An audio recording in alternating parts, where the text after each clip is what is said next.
Hard to explain. All right. Camera is not facing the right way.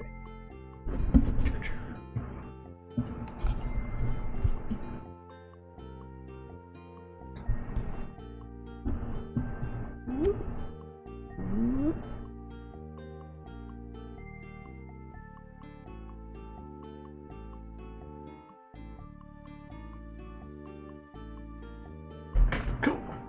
Hello.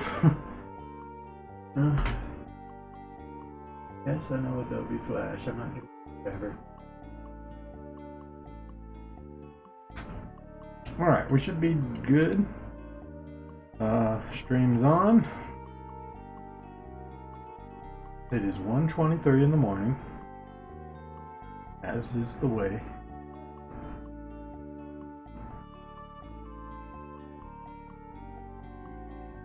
All right, I think we're all good. So hi, how are you? Bring it in tight. Oh man. How many days has it been since I streamed? I think it's only been like 2, maybe? I don't remember. I know my day off I didn't stream. I did a lot of work on my day off. I'll show you that here in a second. Yeah, I figured I'd stream. I've done something weird. I ended up going to bed at 9. Woke up at 12 and then I was just wide awake, so I got like 3 hours of sleep there, which might be a big problem. I've gotten another follow, haven't I? I think I have. But yeah, I figure I'll just stream for a couple hours and hopefully I get tired. We'll see. I don't know. Like, my insomnia problems have been a lot worse lately. Okay. That's all working good. What else did I want to talk about? I don't know. Let's just look at what I've done. Maybe I'll think of it. Alright. So, I've done a lot of work. I don't remember what I was working on last time. But, yeah, a lot's been done. Actually, well, okay, maybe not that much. Because most of what I did was just work on, I tried to do a wave effect over top of everything to give it that kind of watery look, and I started off with one that looked really great. It looked amazing, actually. It was a tutorial video I saw, but like I could get it to work for one room where the camera didn't move, and it's a lot of work because in here, let me just open this up.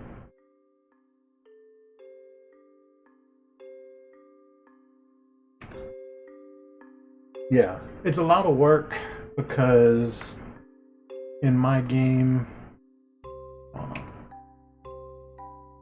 oh, we're stuck. Yeah, I've been messing with the world map, so it's a little weird right now. Yeah, okay, this is what it looks like now. I got background in. That's right, I didn't even have backgrounds last week. All right, so I was doing this wave effect. I got this like light ray shadow thing. You can barely see it here. That still worked in the shallow areas, so I decided to keep it. But the wavy effect that I had before, the problem is above the water, it's not supposed to have any sort of wave at all. And that was making it very difficult. The other thing that was making it difficult is the fact that in my deeper stages, you actually have to, like, the camera goes down.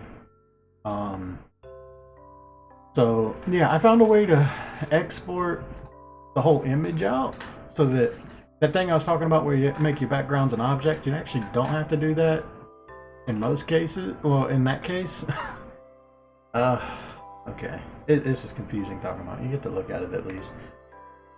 So yeah, let me just open this up. Actually, I don't even think I have it anymore. I think I might have deleted it. That's a shame. Yeah, I got rid of it. I do still have this one. So this is the light rays. So that's kind of how... I'm not really going to be able to explain these very well. When it comes to shaders, these are the more... This is like more advanced programming stuff. I can kind of understand some of it, but honestly, a lot of it just goes way over my head. as far as understanding it. Like I do kind of get it, but I don't know. Just I understand it enough to like be able to read it, but not enough to I would never be able to make it myself unless I practiced a lot more. But this one, okay, so we got these different variables. And also, I remember this, before I go any further, I know it's kind of hard to see the screen, so I'm going to try and zoom in if I can remember to do that. It always resets back to normal, but this way you should at least be able to see it a little better. Anyway, I got these variables, and I've got these shaders. Oh yeah, I did all these new shaders that are in the game, which are down here. Shaders, so I've got light rays. I've got two, one of them is white and orange, that's a very basic shader, and then, yeah, I've got the old wave, which I think I can get rid of now, and then the new wave. But anyway, so this has these variables, it's got this step event, which is basically just tracking time in the room. I don't know if this will cause a problem later on, but I don't think it will. Yeah, you're never really in a room very long at all anyway, so this will get reset, and yeah, it doesn't matter. And then this post draw event is I never mess with post draw, but this is a draw event that happens after everything else, every other event in the game. It's like I think one of the last events. But this draw surfaced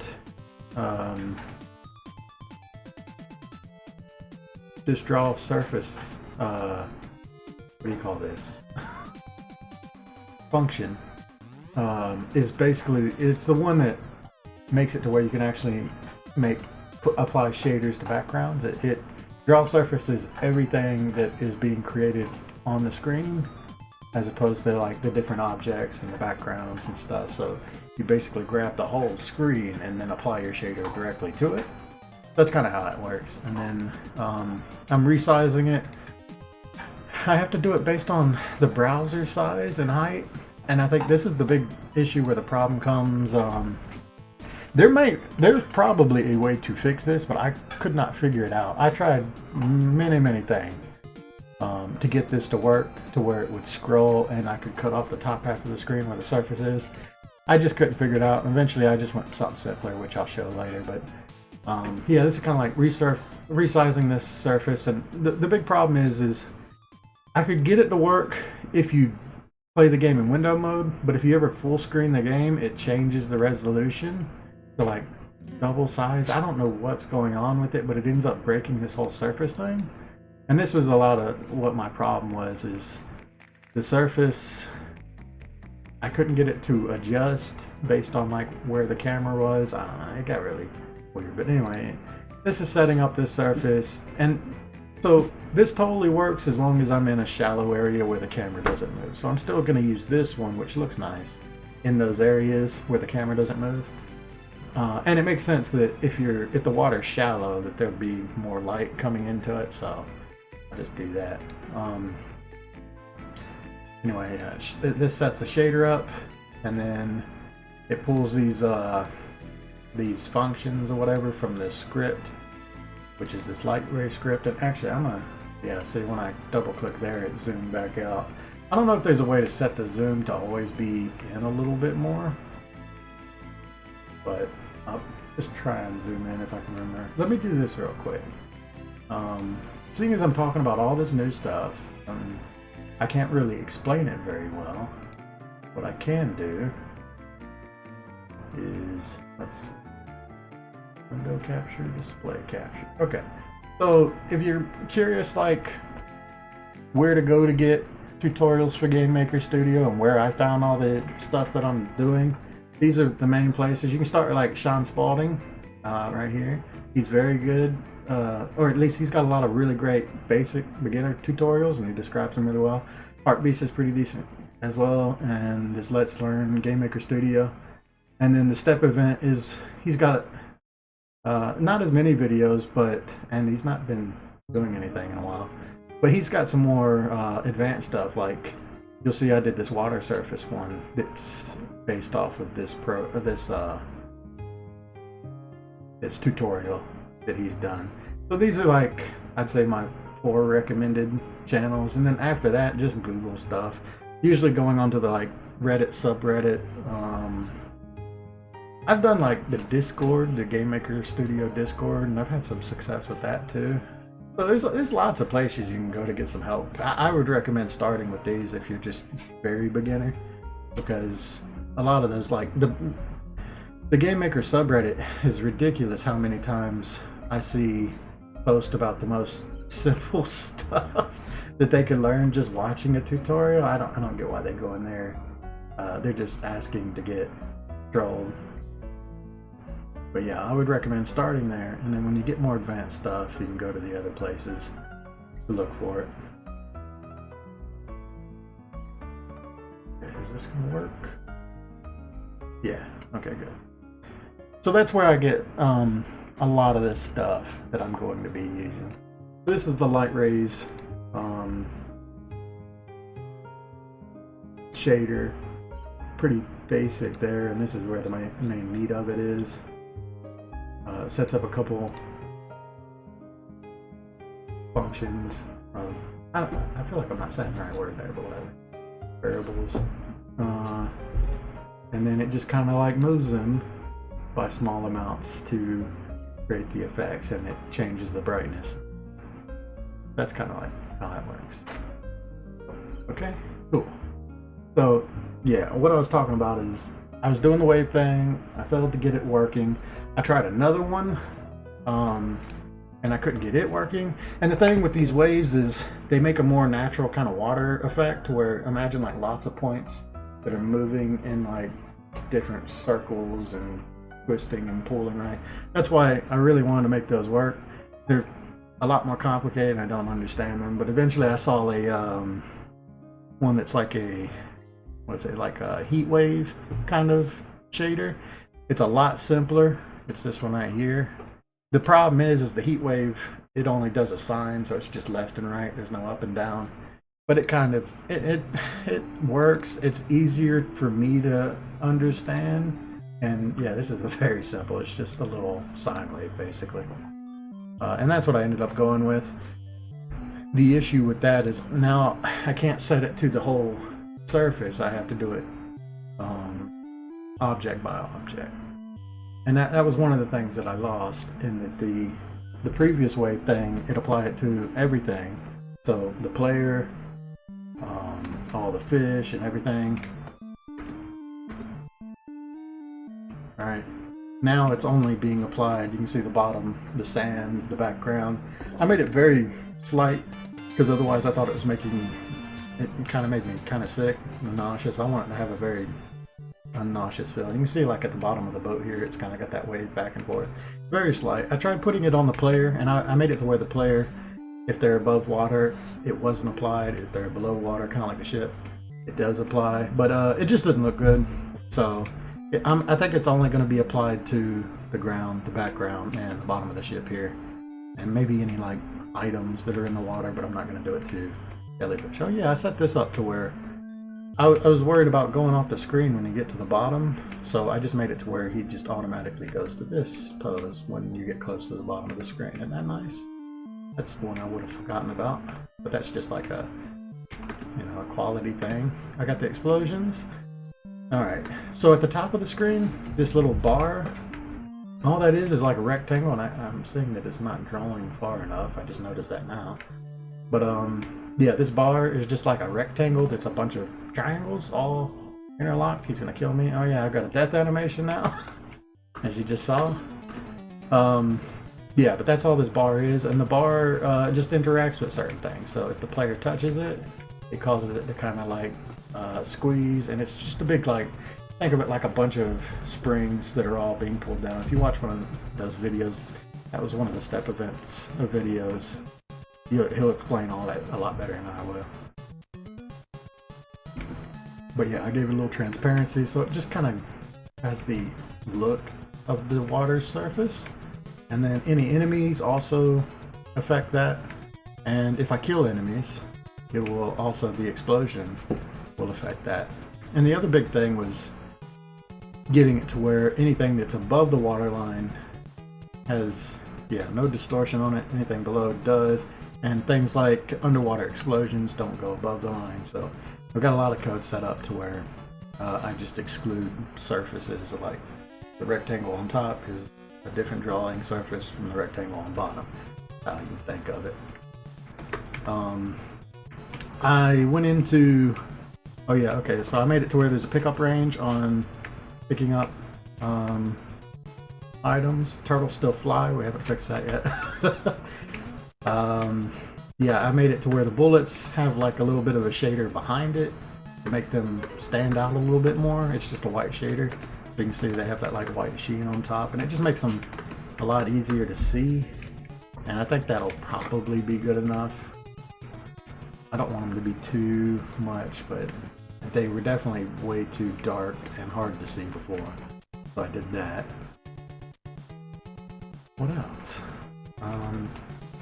Right, I've been working on this background stuff. Let's go to a sea area. So in a sea area, I've got this applied. There's no light rays because I can't get that working. But the wave effect's in this one, and you'll see it at the bottom here. And as you can see, like camera and stuff works as far as following. I still haven't done anything. I don't know if I'm gonna do like a parallax. I probably should. Oops. I probably should, but I'm not too worried about that right now. But I think I would like some sort of parallax on that on the sea floor. I think I'm gonna make it to where basically you can imagine the sea floor just appears a little bit higher, and as you go down it tracks down with you until it rests in this final location. I think that's what I want to do with the parallax, because there's not really going to be any side to side parallax unless we get to the boss screen, which I'm not going to mess with it for a long time. But I figured this is basically set up. It does what I want to do. We've got the wavy effect. We've got the, you can see at the top here, the fish, the morph, the surface. Oh yeah, I never did the explosion, which I could just go to the shallows and test it real quick. We can get some jellyfish. There we go. So if I kill one of these up here, you'll see it makes a big ripple. Looks cool. And you can see how it's not drawing the explosion above that line. So yeah, that's kind of how that works. Grab the loot. So that's all great. I'm really happy with how it's turning out. Looking pretty good. Alright. Let's close that. Right, so let me show some of that code off and not just talk about it. How many windows do I have open? Just the player. Okay. So in Create Event, I don't think there's much new here. This is all the same. Step event, I did add some stuff here, so I added the death state, and I had a few things like when you run out of oxygen, it was causing the death state. When you were hit by an enemy player, I was doing it here. Instead I just set it up to where the state equals death in here, and then I did create a variable that is the direction, and that's just so that I know when you get hit by something which direction you die in. So if you get hit, it's subtracting your X from the other thing that hit you's X, and it's taking the sign of it. So if it's a negative number, you go that way. If it's a positive number, you go that way, basically. That's how that works. So yeah, when it causes this death, it's going to set up the alien, which I haven't messed with this really, but it'll reset the alien, basically drop the loot. I'm going to end up changing this later. Change where the port is.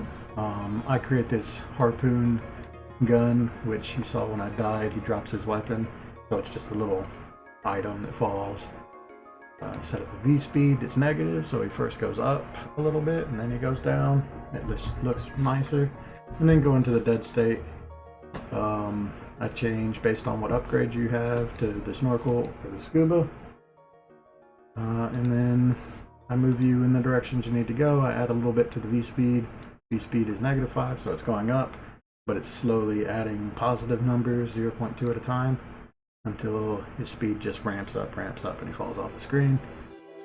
I'm rotating it, and I decided to just rotate the image, so there's no reason, like the hitbox doesn't matter at this point. In the parent enemy, I have if his state equals dead. Yeah, that's fine. Death is just a one frame thing. Honestly, that might matter. Let's, now that I think about it, this is somewhere where a bug might come in. But there is one frame, technically, where you're in the death state. So I'm going to add that as well. Just so that you can't get hit a second time. And, die again, basically.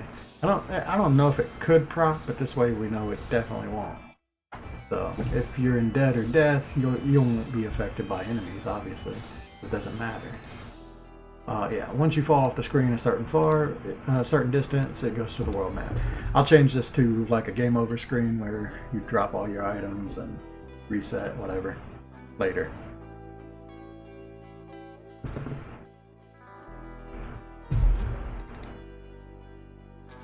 There's nothing new there.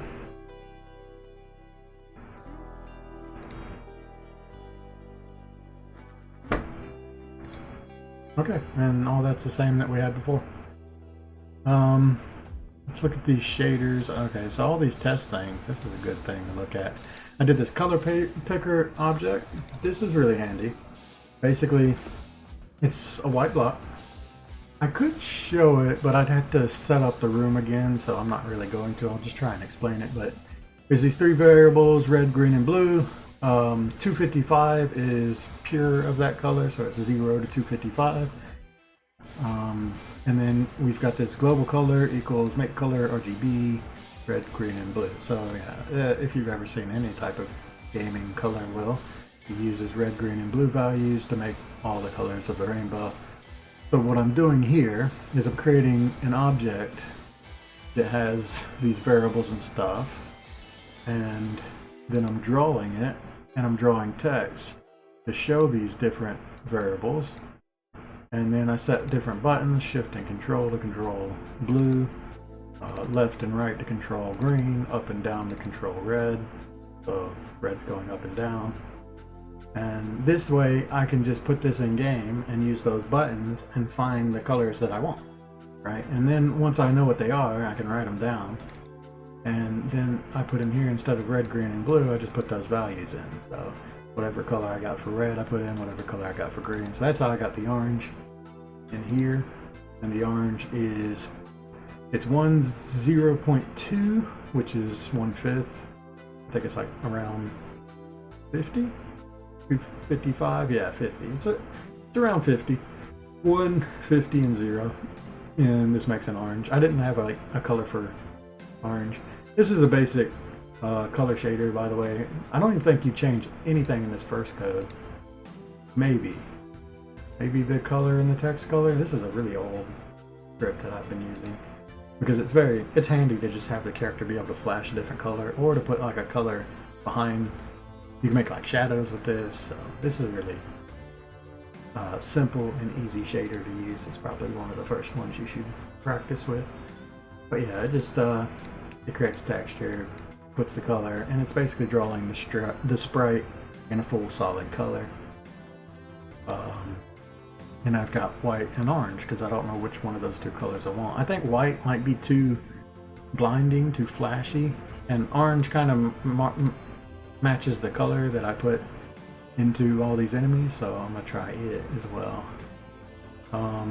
Alright, the wave shader that I ended up going with, I did show this, but this is a very simple sine wave kind of thing. I think this wave, the first wave that I was using, I can just get rid of. But I'm afraid to get rid of it just yet. I might still be able to use it for something, but I don't know. Alright, what else? So we got color picker, light rays, the shader thing, the water surface I talked about. I guess I can look at the water surface object real quick. So, yeah, this is placed at a point, y equals 245. It's like 5 pixels below my surface. Oh yeah, and I saw that it was not far enough to the left, so I might want to do something with that. I don't know why that is. It should be at 0, meaning it should be at the full left side of the screen. I'm gonna look at it real quick again. But there's definitely like one pixel over here I can see. I don't know if you can see that. There's one pixel where the it's not showing up, so I need to move it to the left a little bit. Hopefully that doesn't break anything. It shouldn't break it. But if I do x equals like -5, and we might as well do it with the width as well. So this is where I'm setting up the oh no, this isn't where I'm setting it up. Body width, I want to do room width plus 5. Height is 10, so it's only 10 pixels deep. Columns, so columns is how many points there are that squish inside the thing. I just threw a number out there with 100 and it looked pretty good, so I kept it. I mean, it started originally as 10. There's no science here, it's just guesswork and testing, and it looks good, right? You don't have to know everything. You can just kind of make it up as you go along, as I am a testament to. This uses a lot of eye variable. Height, body height, dampening, tension, spread. This is like how much it ripples and stuff. These are the colors that's in it, and to find these colors I use my color picker, so that's why that object is really handy for finding colors.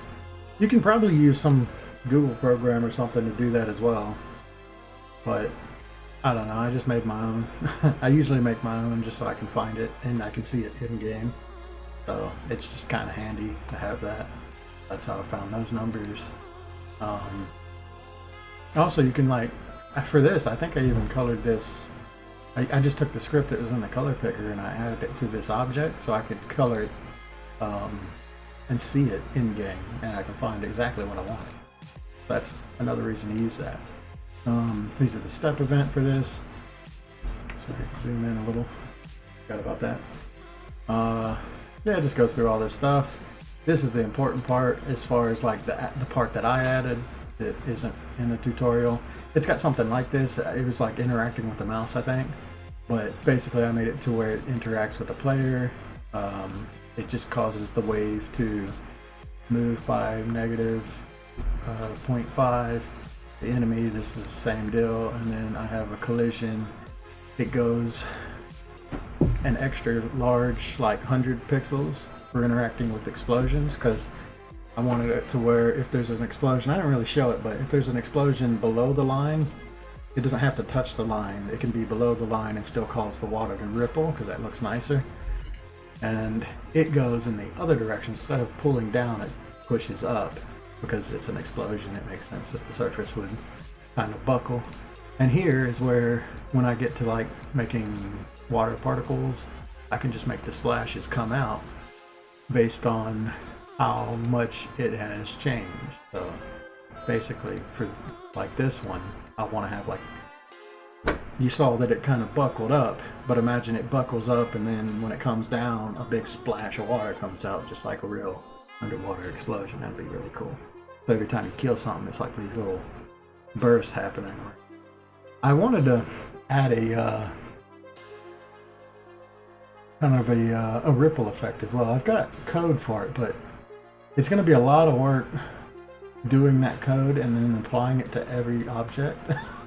If it's got to ripple water and affect everything that's underwater, and then not affect everything that's above the water, I don't know. I think the ripple thing is possible, where every time you kill something it causes a big ripple that goes out, but it'll be a lot of work, so I might not do it. And it might be like a whole day's work and I never even use it, just like the wave. I worked on those first two wave things like for 6 hours or something yesterday. I spent all day yesterday doing all this stuff. Alright, draw event. This is the eye stuff, and this is just it drawing the thing. Really all that is, and I have the alpha set at 0.8, so I don't want it to lose all of its color, but I want it to be kind of see-through. And I think it looks pretty decent. I think this will work. This will set it to be behind, and actually now I'm thinking about it, this needs to be 10, because there's 5 on one side, 5 on the other. So I just want this box to go 5 pixels off the screen.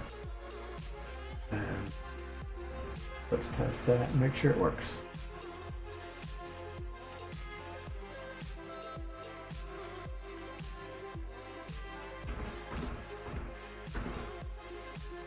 Yep, okay, so there's nothing here, and it still works. I might do something to it. One thing that it's missing is it doesn't move on its own. I think it would look good if it occasionally just rippled when nothing's affecting it, as like the ocean water would do. But I tried putting it on like a timer and it wasn't working out. So the only way I can think to do it is to have some like invisible objects along it that interact with it. That's another way to do it. That might be what I end up doing. But yeah, I'm not gonna mess with that right now. Honestly. Whatever. Alright, there's that object. I need to move these at some point. I think I should go ahead and move these now. Water surface is more of an effect. Fortunately, I did not name it correctly, but whatever. Light rays. I wonder how hard is that to fix right now. I don't think it's hard. If I go to shallow spawner, this is where I put all these things in here. Yeah, we're gonna fix this. F2 to rename. Effects.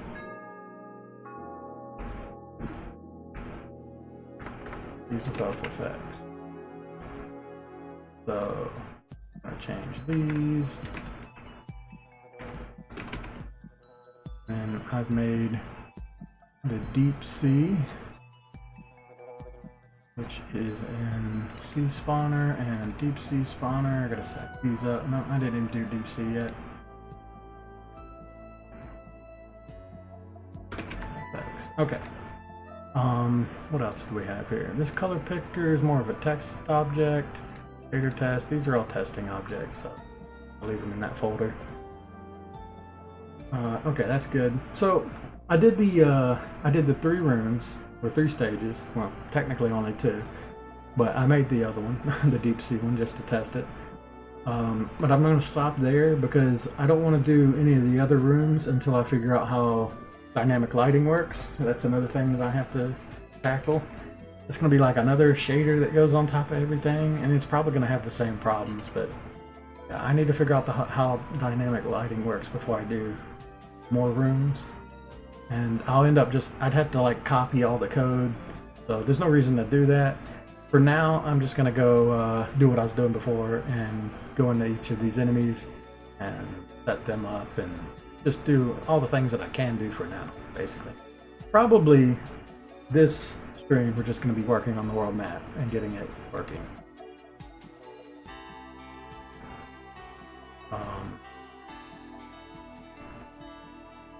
Because the world map doesn't look like anything right now. And I want to fix that so that it's at least functional and has all the moving parts on it and stuff. I did have the world map working, it's just I've been editing it and I don't know why it's not working now. I gotta look at it. I've also got to fix these enemies that I've done with the new code where they don't spawn in the air. But let me look at this and see if there's anything else first. I think we're all good. Yeah, alright. So, right, world map. This is what I've got for the world map. A big black square with an alien, there's that white square, and us.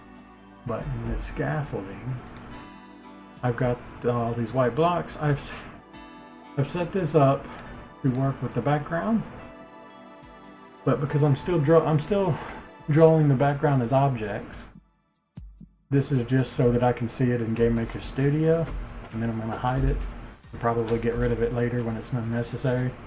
But this scaffolding that is in front of it, well, it's kind of hard to see because it's all a big white blocks, but all these blocks are the different things. So it's the port area, this is shallow areas, there's walls in here. If they were different colors, it would basically be what you see here, but yeah, basically I went in and I put boxes, like the wall is technically where the shoreline is, so that the ship can't move into it.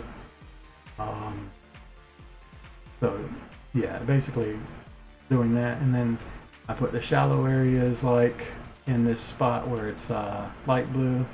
I've got coral up in this spot. I've got the shipwreck in this spot.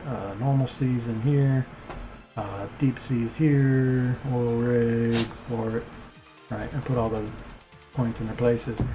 I don't know if I'm gonna go with this though, because this ended up being a lot of objects to get working. Yeah, you can see all of these objects on the left, all these walls. This is all it took to get this working, and I think it's just too much. I might have to draw something that I can use as a mask. At least for the walls. But for now, I'm going to try this method out, but I might end up having to do something else. Basically, something that has like precise collisions instead of this square style. So yeah, right now, what the problem is this scaffold is at depth 350, and I should be creating in the world map spawner nothing. Well, that's why. Okay, problem solved. I must have disabled this while I was testing, and that's why it wasn't working. Now it should look better.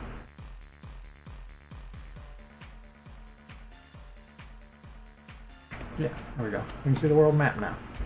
So, yeah, the ship's really big right now, so it doesn't interact very well, but you can see I can't move into the land where a ship would not go. But I can move in all the water spots. Yeah, I think the hitbox for the ship itself is a lot smaller than this, so it should fit in these areas a lot better. But it still works pretty well as far as going into it.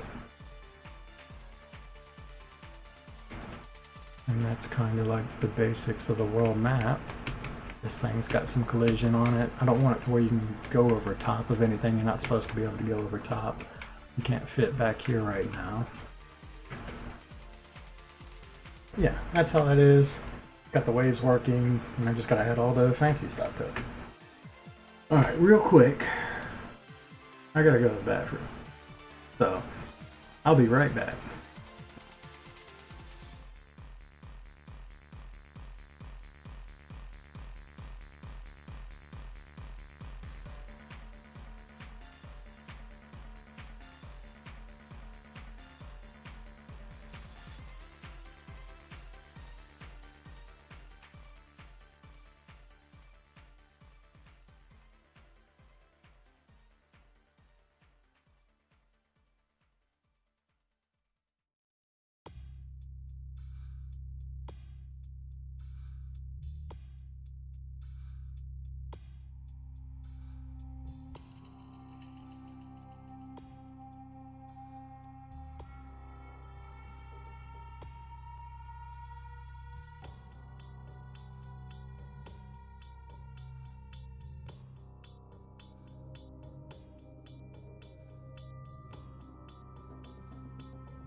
Okay, I'm back.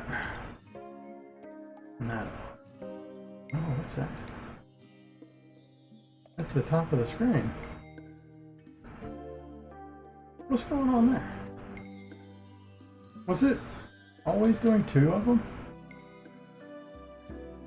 Yeah, I didn't notice that till now. Oops.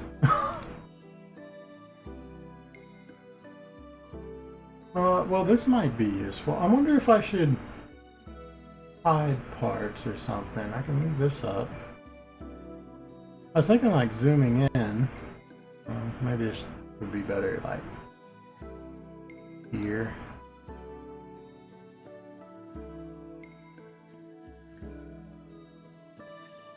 Honestly, the more I zoom in, the less I'll have to zoom in. Right? But then I'm cutting off what's on the side of the screen. I guess I should just zoom in as much as possible. I'm going to cut off a bit of the screen, but you can see all the important bits, and you'll be able to see the screen a little bit better in the middle if I do that. Look at that. The double chin. Oh yeah, I shaved my hair. I guess that was something that changed. Look at that. Man, my head is long. You don't ever get to see it from this angle. I have a long head. Yeah, I shaved my head. I just don't do long hair very well. It's, I don't know. It just, doesn't grow very well. I mean, it grows big and everything. It's like on the sides. I've got really wispy, thin hair. I think I get from my mother. But it causes it to not grow as long, so it'll never get pulled into any sort of ponytail, or there's no way to like, and it's real frizzy, so it's just kind of always, it never is tameable basically. I don't know, I just don't think I'll ever look good in long hair, and I've got a big enough head already. It was a bucket list thing because of Corona, just something to do. And I've tried it twice. I got pretty long that time. It was definitely the longest I've ever had it. And it was definitely touching shoulders. It was actually going onto my back. So I have technically had long hair. I can say that pretty well. And I probably will never do that again. I don't know. Because I think I'm just a short-haired person. Okay. This is good. What were we working on?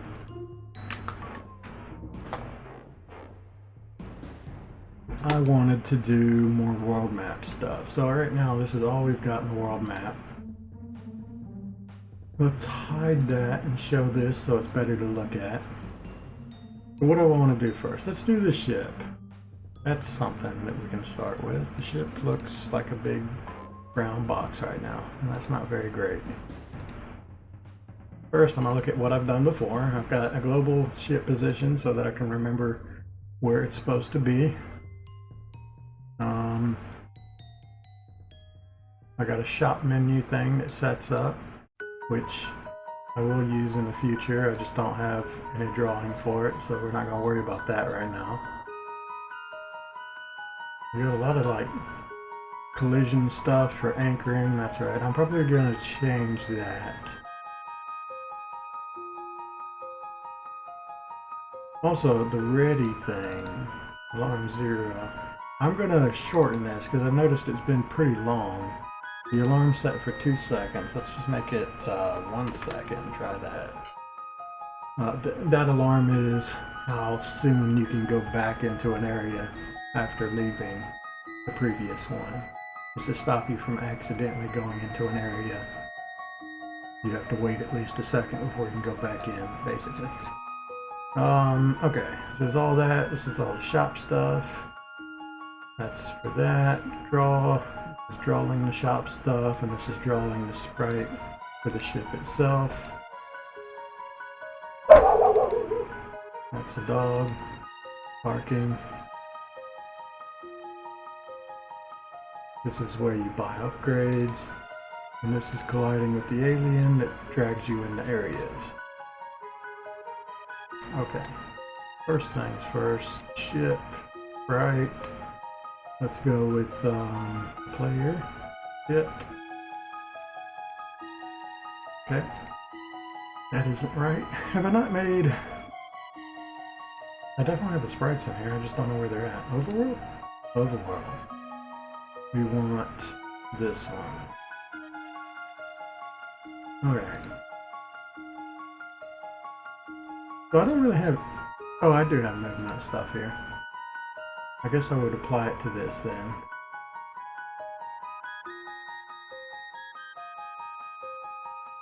Yeah, I can just throw it right in here, I suppose.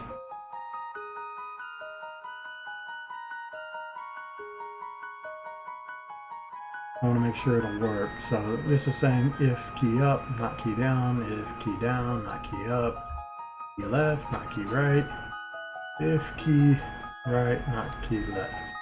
So what I need to change here, or what I need to add, we have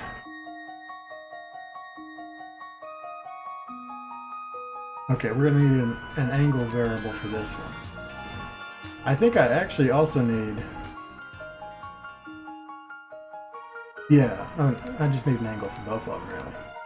Alright, so this is what we're going to do. We're going to do angle equals 0. So this is one of the things I was talking about before. Instead of changing the actual angle of the image, if you change the actual angle of the object, it's going to change the hitbox. So right now the hitbox is a little square. Actually, I want to see what the hitbox is exactly.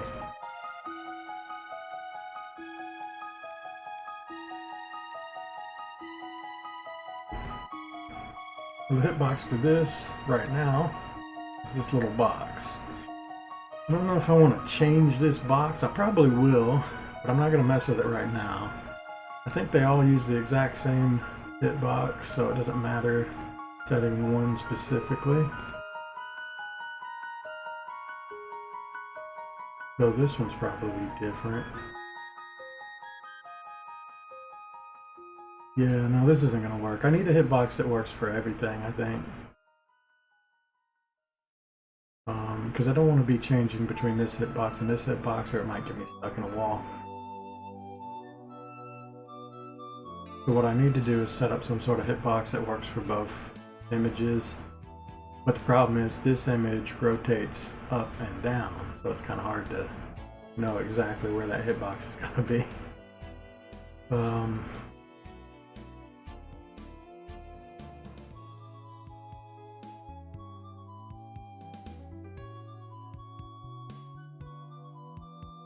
So the best thing to do here is definitely to do a square.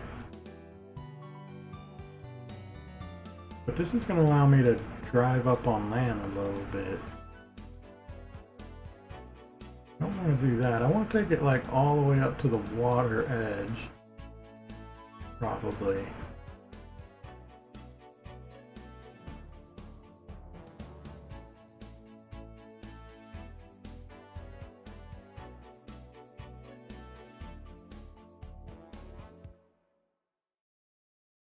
Box like this, is that the best I can do? It's also not based off the center of the origin. I'll have to do that as well.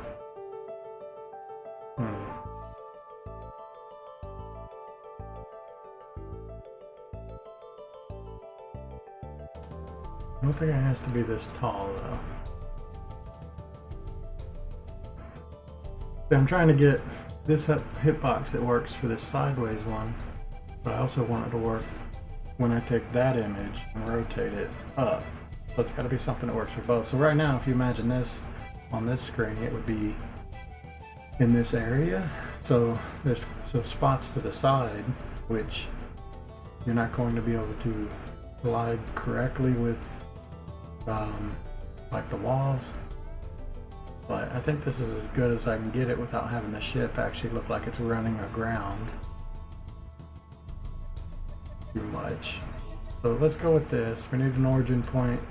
It's in the middle of this box, so let me get my calculator out and do some work on that. So we have 15 to 233. What I could do, I like better even numbers. 230 instead, or 230. 5, not even numbers, but multiples of 5, and I think 235. We got that, and 155. Go with that. This is kind of, I haven't showed this either, but how I figure out hitboxes, I just kind of like just try stuff and make it work. So anyway, okay, so what I want, I've got 235. I want to, no. 235 minus the 15 that's on the left, which is 220, and half of 220 is 110, so this should be at 110. That will be half of this box, if I did that right. Did I not do that right? Because that doesn't look like the middle. Not at all. What did I do wrong? I didn't add the 15. 110 plus 15 is 25. That should be the middle. There we go. And then honestly, I do need the middle of the other way as well. But I think that needs to be more the middle of this box. So if this one is 125 by, no, this one really needs to be dead center, doesn't it?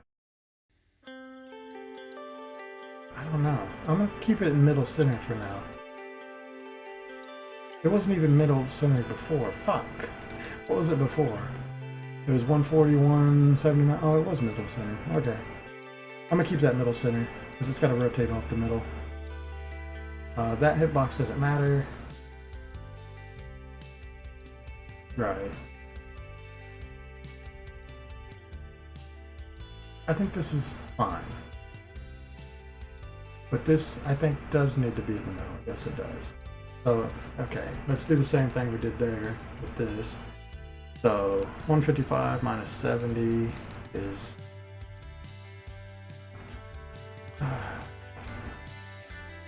I could do that math. 85. Half of 85 is 40. So what I want to do here is actually go back to 156. So, because I don't want a decimal point, so half of 86 is 30, or 43. So 43 plus 70 is 113. So this needs to be 113. Alright, that's the middle of the box. Yeah, all of this is to set up a hitbox that should work with this image, and what I'm going to do is go to Object, this guy, and instead of collision mask same as sprite, I'm going to change this to be a specific collision mask so that the collision mask never changes. And then we can just change that one collision mask for all of them. Overworld, hit idle. Okay, basically this collision mask, not that one. This collision mask right here is what I'm going to use for the ship, and I don't want it to rotate or move at all. It's a box that interacts with the walls, and to stop incidents of getting stuck in walls and stuff, which I'm probably need to do some code, which if I haven't done already, something that pushes you out of walls if you get stuck in walls, just in case. but this will stop you from getting stuck in walls as well. It's like another layer. Getting stuck in walls is one of those game-breaking bugs that you always need to be aware of because it's one of the most common ones where some reason for the code it sticks you in a wall and then your character can't get back out of it because he's technically in the wall. And he's not supposed to be able to move in a wall. Alright, there's that. There's this. I've set this up. I have not. To be based off the angle, so yeah, all of that is, if you were moving the image angle, the collision mask would also be rotating, and that would mess up the wall collision thing. Honestly, I made massive mistakes in Gazard doing this right here or not doing this right here. So a lot of my enemies are coded, even like throwing weapons are coded with like the mask rotating. I think it was the weapons is where I finally learned my lesson here. And the fact that you rotate the sprite, you do not rotate the object. So that's why I was doing this. Okay, now that that's set up, we want angle to equal. So if we're going up, that thing faces to the right. I don't remember if 90 degrees is up. I think 90 degrees is up. As far as game maker logic. Here, angle equals 270. We're not changing image X scale or Y scale. We can use, oh, we have to use it here. So, I might even want the boat, I can make the boat turn as well. I don't know, I probably won't do it. We'll just have it snap to where it's supposed to be. This one needs to be angle equals 0.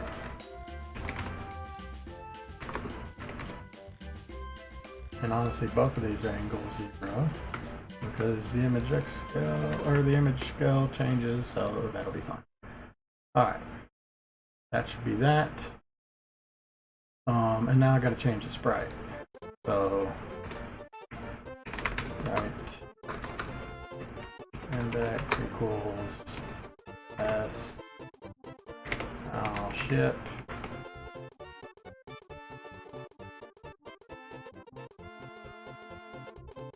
Vertical. Okay, that's not going to work, but I'm going to do it for now. Well, I don't have the idle stuff figured out, but I'm going to have to get that in there. Vertical there.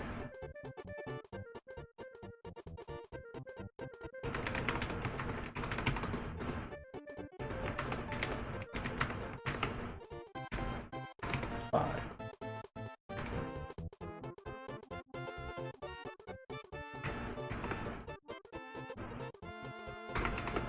Alright, that should be the basics.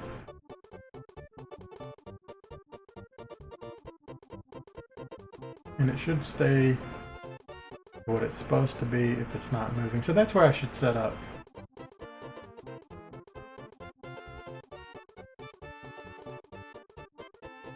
Well, I don't know. Yeah, also, if you run into a wall, I want it to not animate too, probably. But let's just test this part. That should work the way I hope.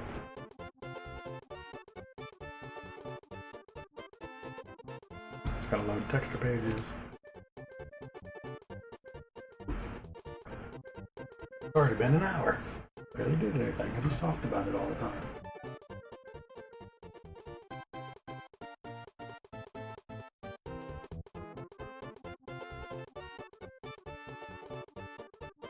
Okay. Oh wow, this ship is really big.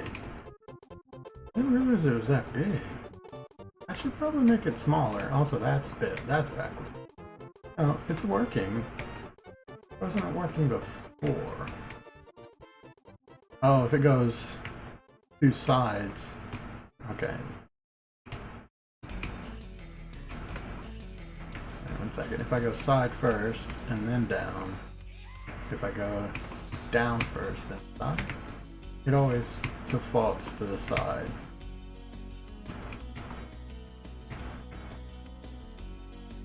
Yeah, it happened there. There it is. Why did that happen?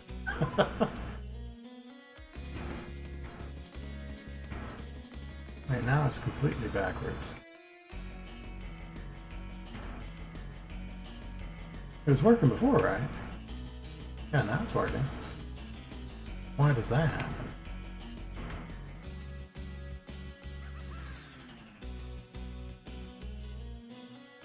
Is it because image X scale is... Oh, that's why. Because it's negative. Right, if it's negative, it's going this way. Because technically this thing is facing that way now. Okay, I understand it. That's a weird one, but that's not a big problem.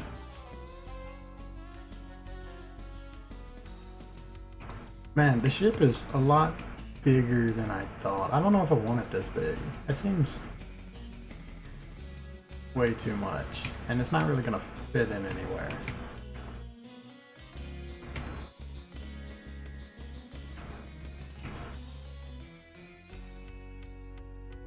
Thinking about reducing it by like half.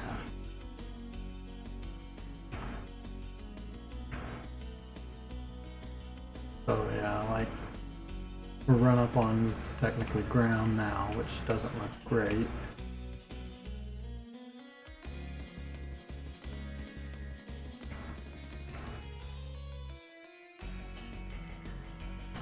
I might want to set it up to where I can actually see these collision masks so I can understand it better.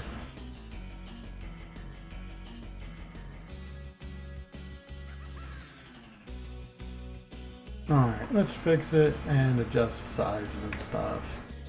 There's a lot wrong with that. Alright, the first thing that I need to do is image X scale equals 1, 1. Okay, so right now the left and right keys overwrite the up and down keys, and I do want that to happen. I think it looks better if it's moving. If it's moving like at a diagonal, I would rather it be on the side of the ship than the up and down version. Alright, another thing I want to do, I'm going to make image X scale, instead of equal 1, it's going to be 0.5.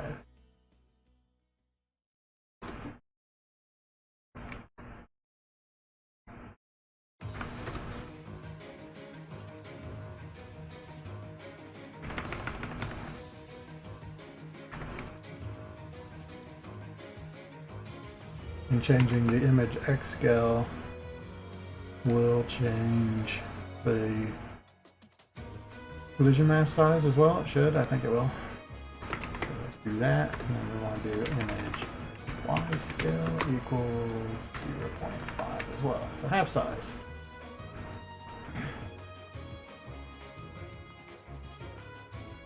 What else can I do? If I put the scaffolding on top, and I change the image alpha of all those objects, I could even make like I did the scaffolding in Gozzard, so that they've each got their own colors and it looks nicer. I might end up setting all that up just to make testing easier. Let's not worry about that right now. Let's just get this working. There we go. Smaller ship. It moves fast. I need to slow it down.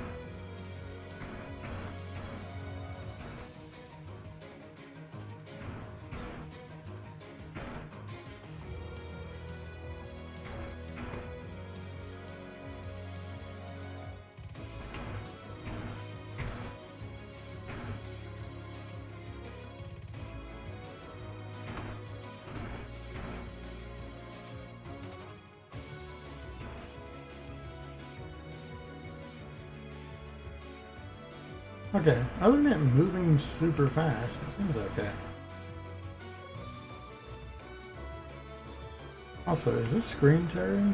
I think it's just screen tearing. There's a little spot right here that where the ship is.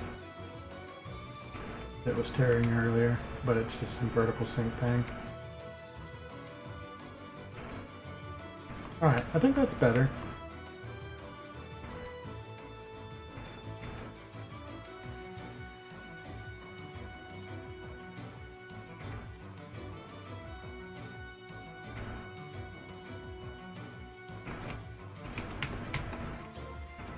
wonder why I'm getting stuck on the wall like this.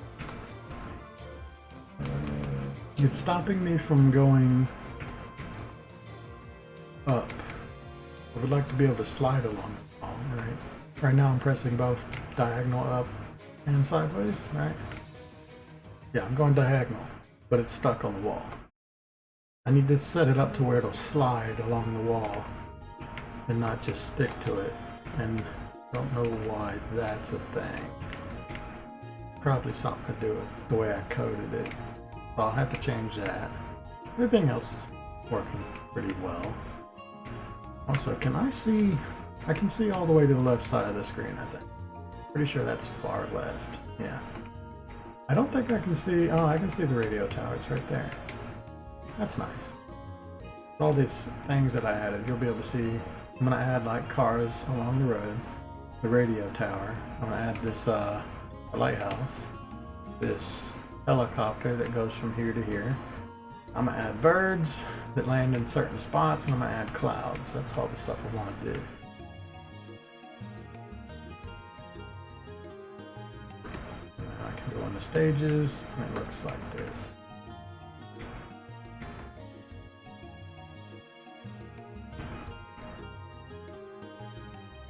We need some sound.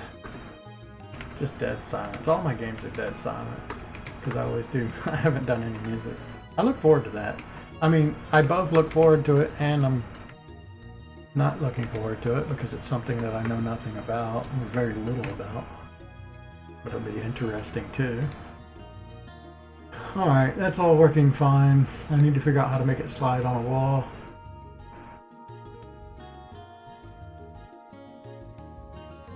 Because I do wonder why that is. Technically it's running both codes, right? Y plus minus equals speed. So if you're not meeting a wall, then it does nothing. See, okay, now I wonder why this doesn't work. So let's say I'm going left and up, right? So these two codes should be running at the same time. So first we'll do up because that's at the top. And if there's no wall at our whatever our speed is, oh yeah, let's lower speed real quick before I forget that. That is way too fast. Let's do like 5. Have that. Okay. So if there's no wall, then it's gonna play this. So y minus equals speed. If there's no wall above us, that's speed. And it does that. Actually, I'm gonna look at my wall script too.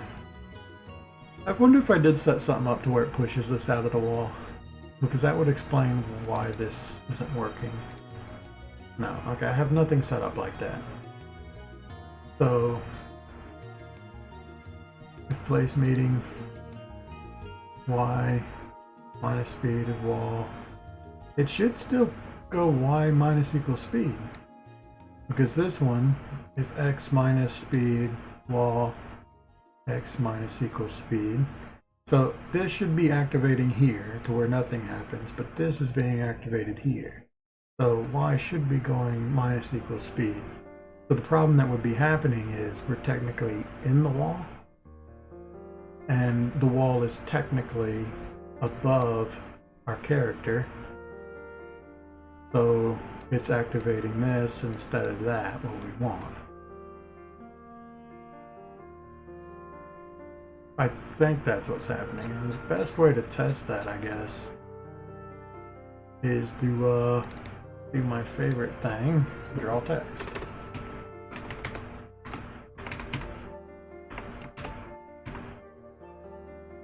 Do y minus 30. X.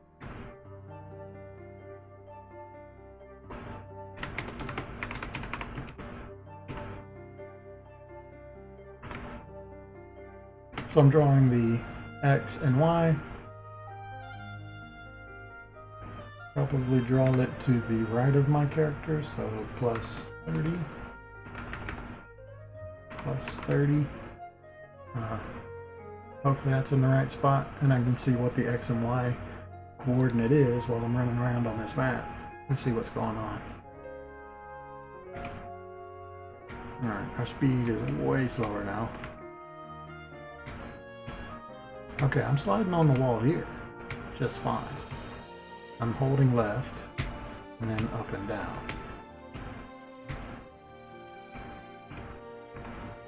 Oops, I pressed the wrong button. You weren't able to see any of that because I didn't full screen it. Let me full screen it. Now, yeah, okay. So yeah, I'm sliding along the wall here just fine. Holding left, and this is what it should do.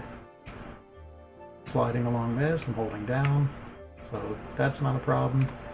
So the problem I was having was over here. Maybe there's just like a little piece of the wall that's sticking out, and that's what was happening. This, I know there's a little bit of the wall that comes out where the land is. That makes sense.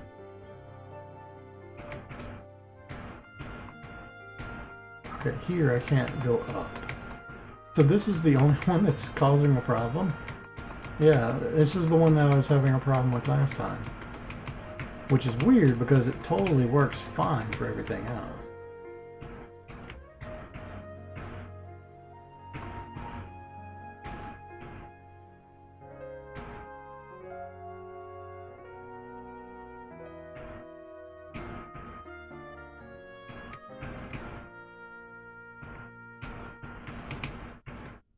Okay, one thing, I can definitely get closer this way. I think that the problem is the wall box is actually out here, right? Because that would make sense. If my collision mask is right here on the object, you see my mouse right? Yeah.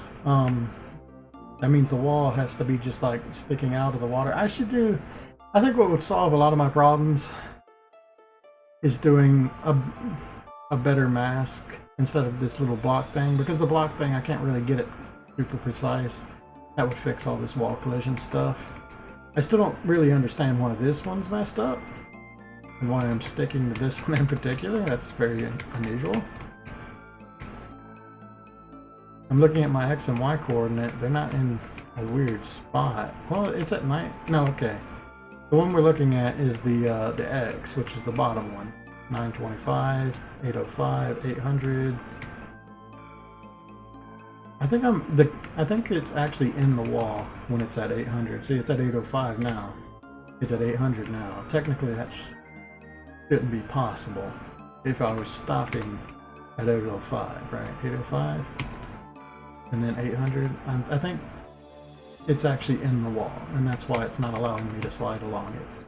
I don't know why that happens. It's probably at a point where the speed puts it, instead of stopping right at it, it stops just inside of it a bit, and that's what's happening.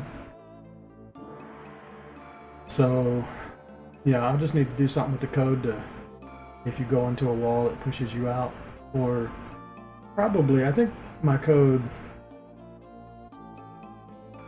I need to do something different with the whole up and down, the diagonal movement. I don't know. Probably redo all that, but before I do that, I want to do like a more precise collision mask, because the scaffolding style isn't really working out. So I'm going to ignore that for now. We're going to fix it later. For now, I should just get the ship and all the movement stuff looking good, and it looks pretty good. I'm happier with this speed than this size. Fits a bit more.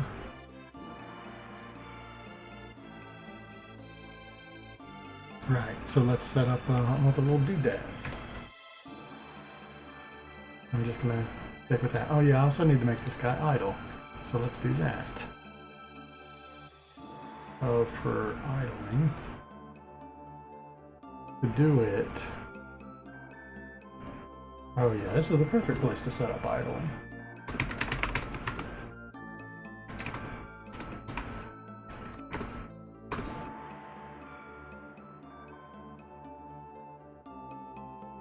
Oh, okay. Yeah. No, this works. Oh shit. V idle. And then I just take this part of the code, copy it, remove it from there, put it in here.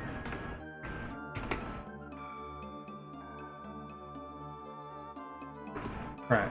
So if we're not moving, it's idle. If we are moving, it's this one. And actually, that's going to cause a problem. No, it isn't. As long as this one's playing. I think the problem that would happen is if this one is idle, right here, it's going to change our sprite index to the idle. So I got to do something to make sure that doesn't happen. Confusing, but yeah. Alright. First, let me just set this up like I'm thinking. Cool.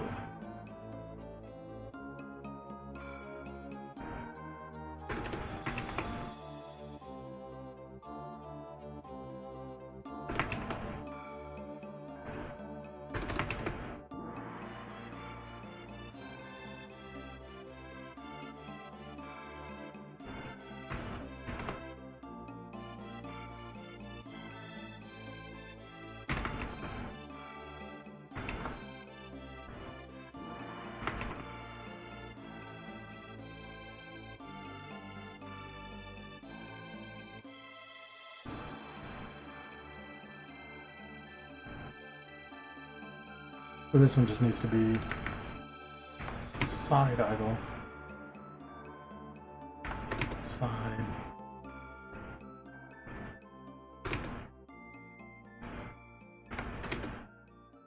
Okay, it's all good. Now we need to get rid of this part and all these.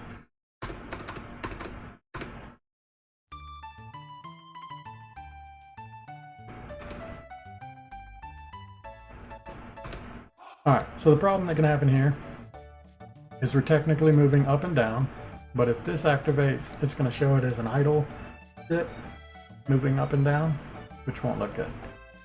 So I need to have this only happen if this is not happening. So is there an easy way to set that up?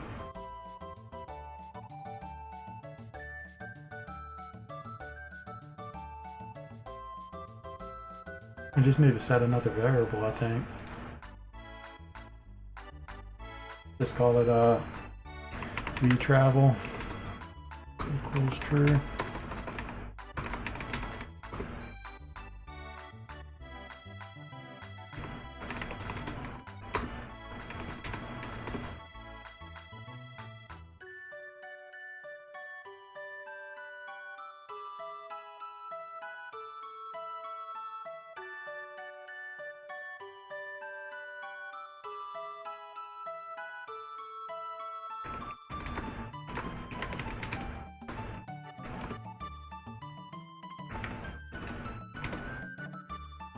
I should probably, I don't know, there's probably a better way to do this.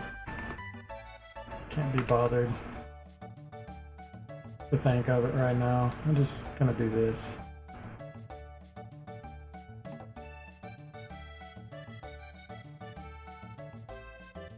Alright, I'm gonna add in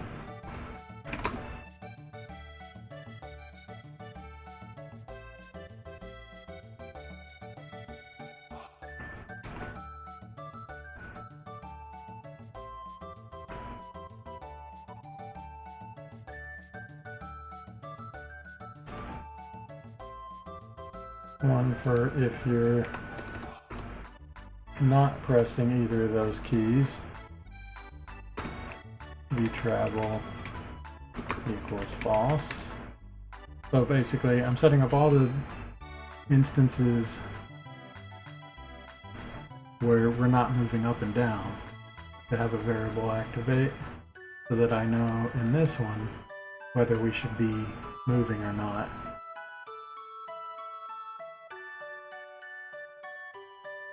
I think I know the other way I could have done that is if I'd have set speed as a constant thing. I could just check to see if we're moving. Oh man, I have a directional thing. Probably a lot better than this that I should be using actually now that I think about it. Let me look at it real quick.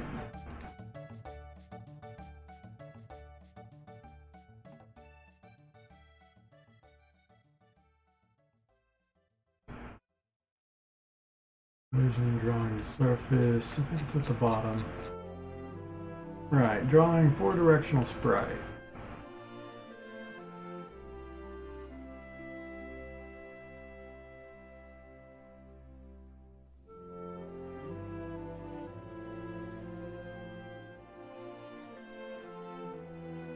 Oh no, that doesn't really work. It's for mouse movement. Okay, never mind. Alright.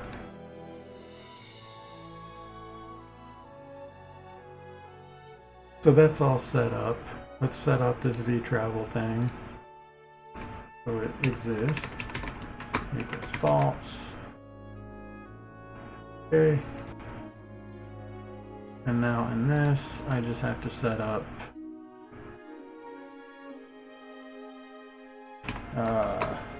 if V-travel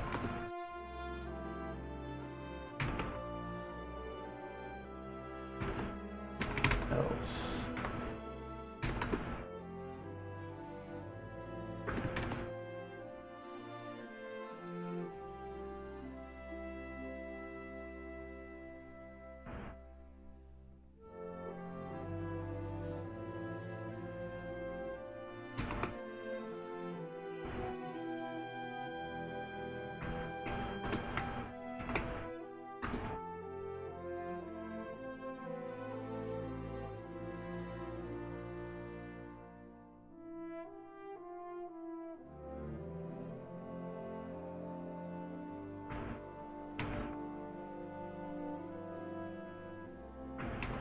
Alright, that should fix that problem before it even happens.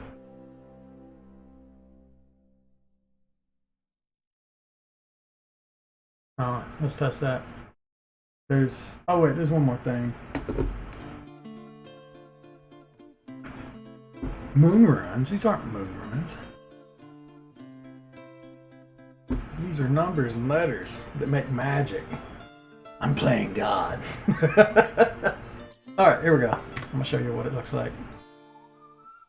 Alright, so look, it idles. That's good. It doesn't go back to idle because I never set that up. But if I touch a wall, it goes back to idle. Ooh. Oh, I need to change my origin and all my stuff. Oops. Okay, that's another problem.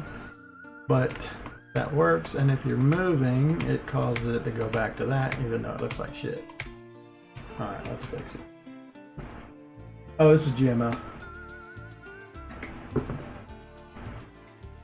Game Maker Logic. A funny thing that's kind of its own thing, but it's actually quite like C+, I think. Okay, let me fix that real quick. So, it was one of these two, just doesn't have the right origin anymore. Yeah, that makes sense. I thought of that when it happened. 125 and 3. And then the other problem I was having is I need one for when we don't move at all.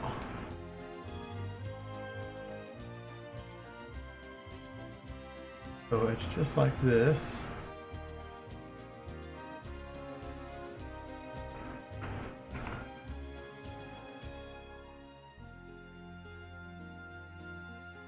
No, that's not what I need. How do I do this? Because I need it to be, if you're vertical, it changes to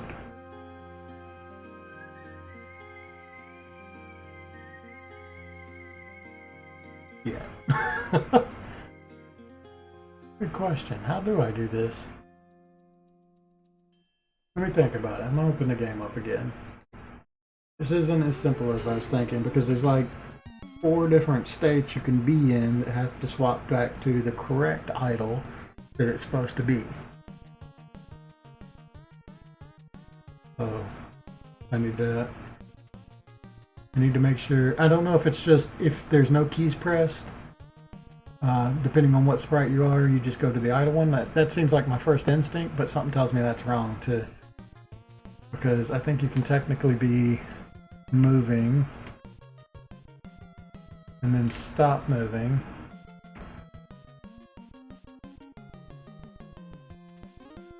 I don't know, actually it might be fine. It just depends on how it collides with the wall. Right now, if you collide with the wall, that's the only thing that's causing it to go back to the idle.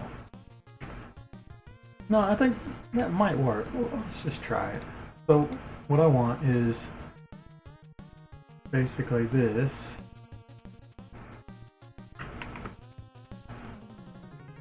Down here.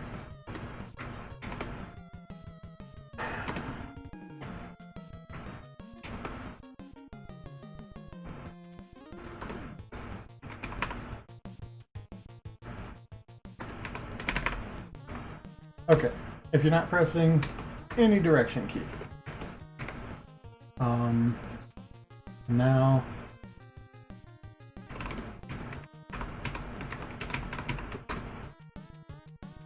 I'm gonna do all these. S, this. Actually, I just have to do the 2 because it's already set up the right way, I think. If it's this, yeah, no, that's really, it's just the 2. S, idle. What did I do wrong? I didn't put a thing here. That, okay. Copy, paste, vertical, and vertical. So if you're not pressing any keys and you happen to be in one of these active states, you go to an inactive state. And I need to put it right here. And that should work. I don't know, let's test it.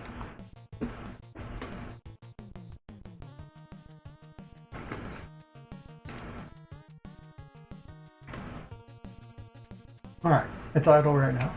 It's moving, it stopped, that's good. Works as intended. If I do it this direction, that works. That works. That works. That works. That works. That works. Okay. If you're colliding with the wall and not moving, if you're colliding with the wall and moving, it does play the animation. I think this will be good.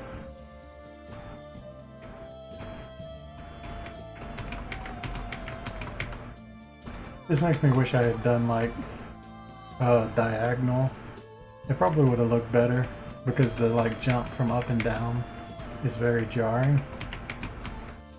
Probably should have done like some diagonal image, but it's probably fine.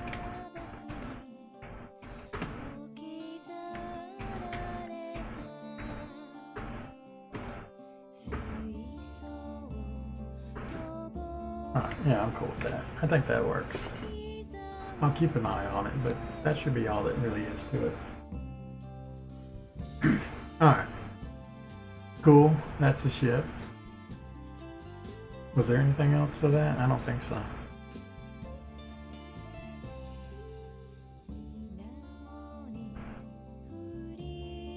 Alright, we want to find...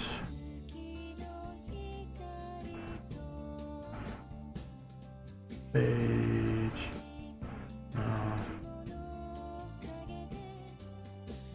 Alright, some of this is unnecessary anymore. Player loop pickup is not a thing. Is it? I'm pretty sure I got rid of it when I did the new thing. But I need to make sure.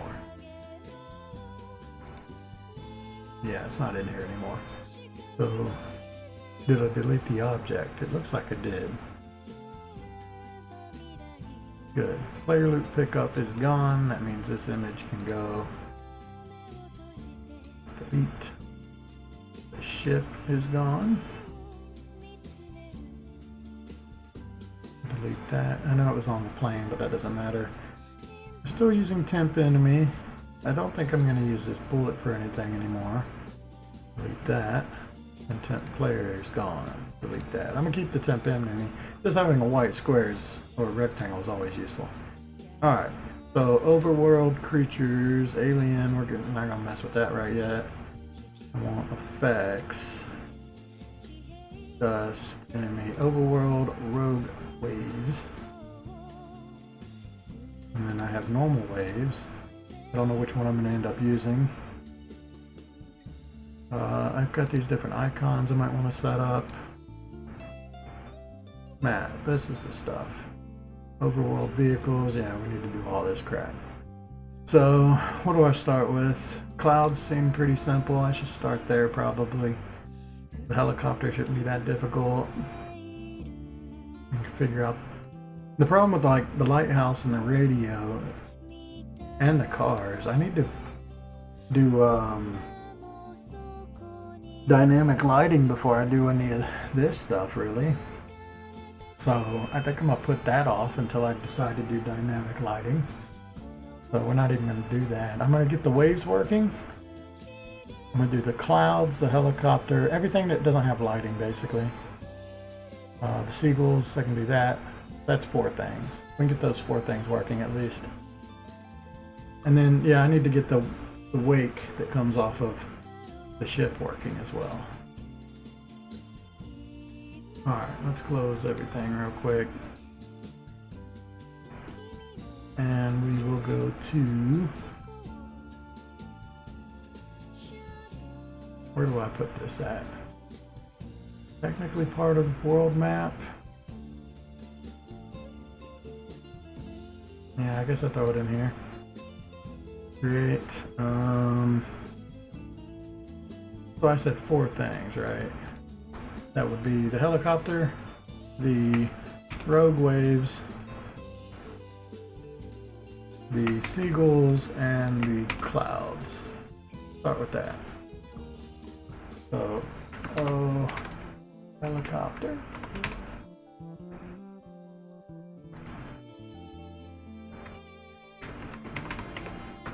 Overworld seagull is different from normal seagull.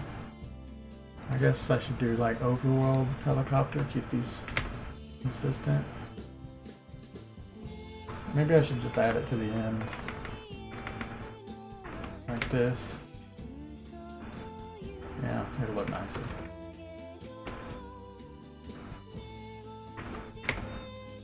Do that. That way I know it's an overworld object. With clouds.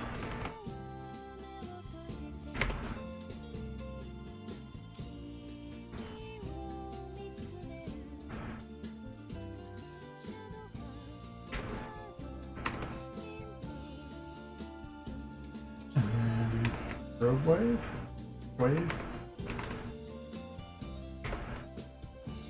I've already got waves. I'm gonna say rogue wave.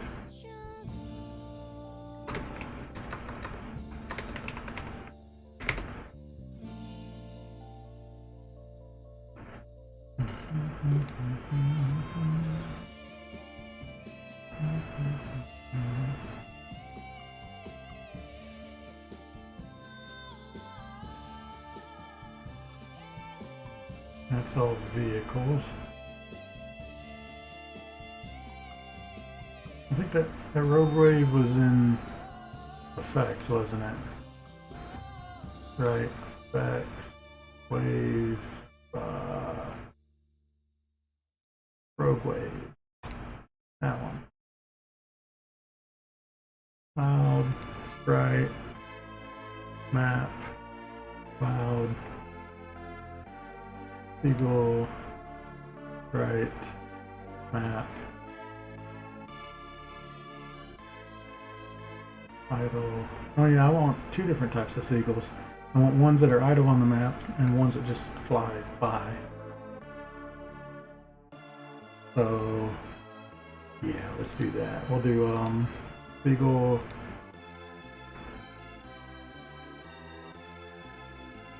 idle.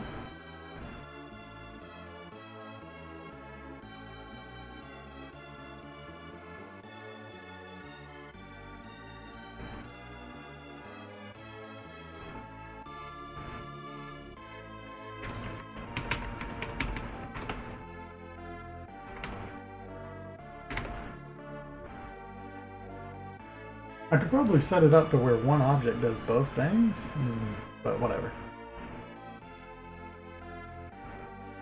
I mean, one of the objects is going to do both things.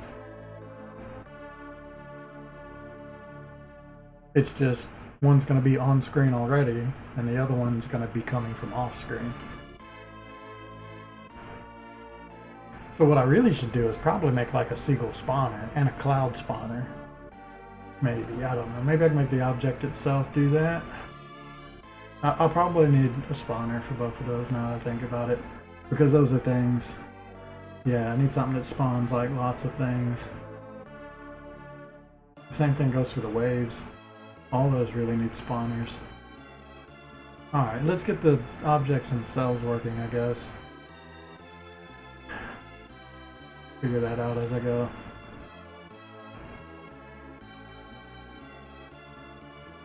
Okay. Right, let's start with the helicopter. Alright, helicopter. How's this guy work? So, he starts off on one of the two helipads. How am I going to figure that out? Oh, God. Is it going to be consistent? If you go into a stage and it's sitting on one helipad, would it still be on that helipad when you come back out? To do that, I would have to set up like some sort of persistence, a global variable. Seems kind of overkill for helicopter, but it does make sense. If you go into a stage when you come back out, the helicopter is where it was when you went in. So I might do that. I might do like the variable for where the helicopter is. Alright, let's do that.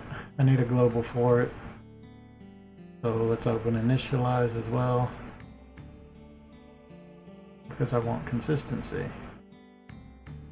Though this is not a variable that I need to save. I have passed this. There it is. Seeding variables, upgrade, research, current map.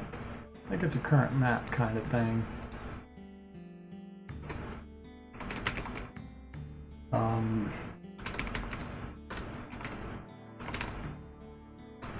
That's spell that right? Yeah. Helicopter location equals, I mean, really, it'll be one of two spots, so let's just say 0, or we do 1 and 2. 4. And then make a comment so I don't forget this. 1 is land, 2 is sea. 1 if by land, 2 if by sea. Oh, genius. Alright, helicopter location. So it starts at land, is basically how this is. I think I actually want to start by sea.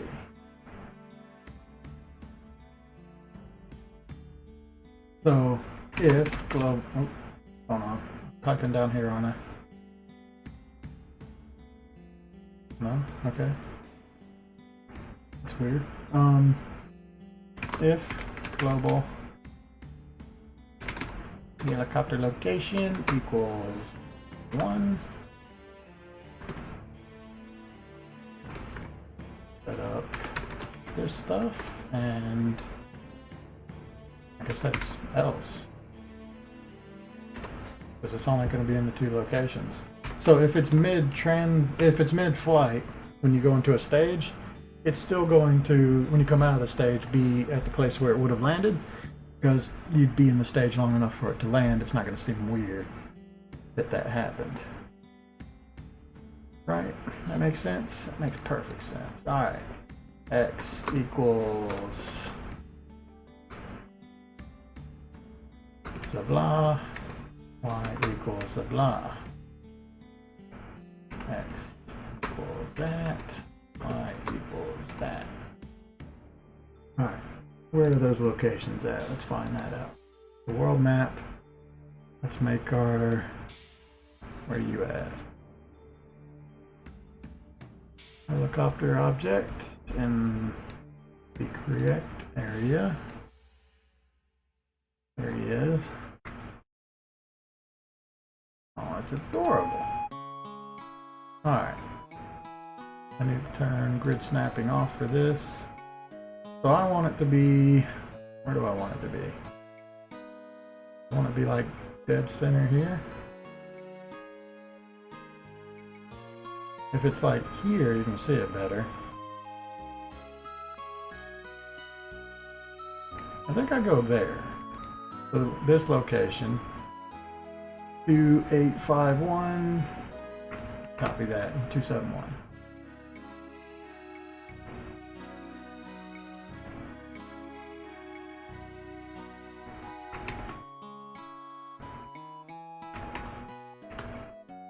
Alright. That's the location of one coordinate. Let's get rid of that so I stop clicking on it.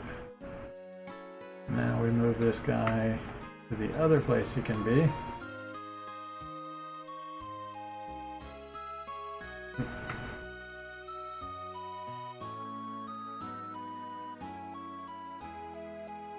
So it's just about the same.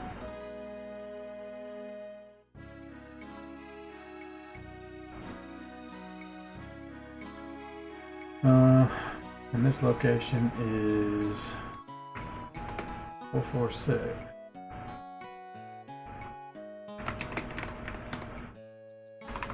Alright, those are our two locations for the helicopter.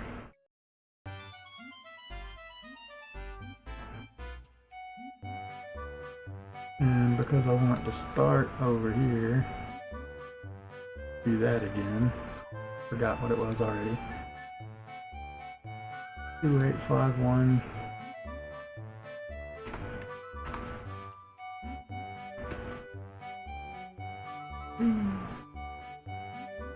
And 271.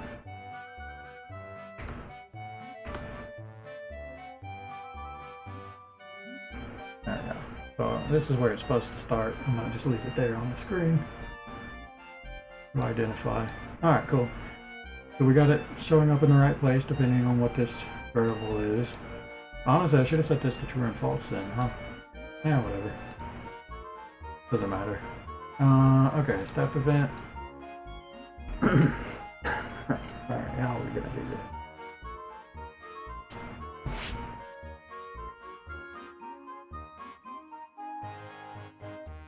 I need to think what even happens here. I think the first thing I do, yeah, let's start 2 alarms.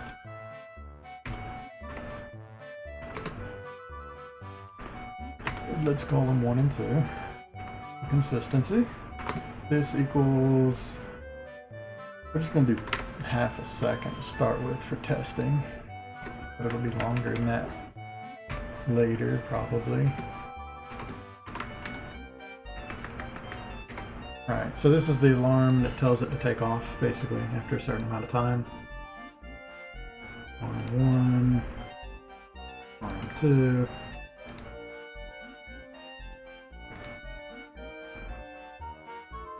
What do I want to do here? I mean, I should probably just have different states. So I should do some state machine stuff, which I can never remember the code for, like which state.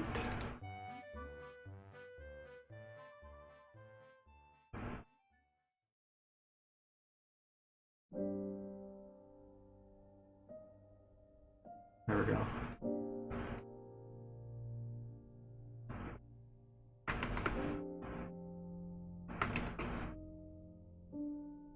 State. So we got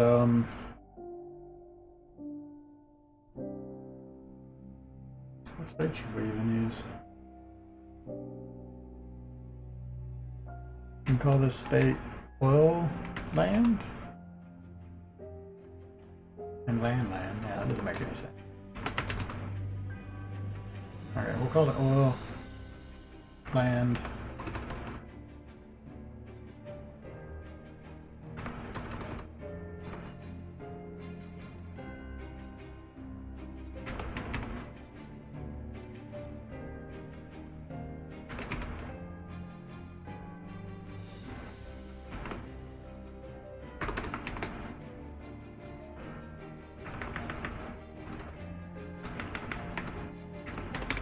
Alright, that's easy enough. Oil, land, oil to land, land to oil. So the directions we're going. I might add more because I will want maybe different paths to fly. But let's start with this. I don't even know if any of these are necessary, because when it's, well, it might be. So its original state, create should be whatever it is. State equals, what are you? Your land.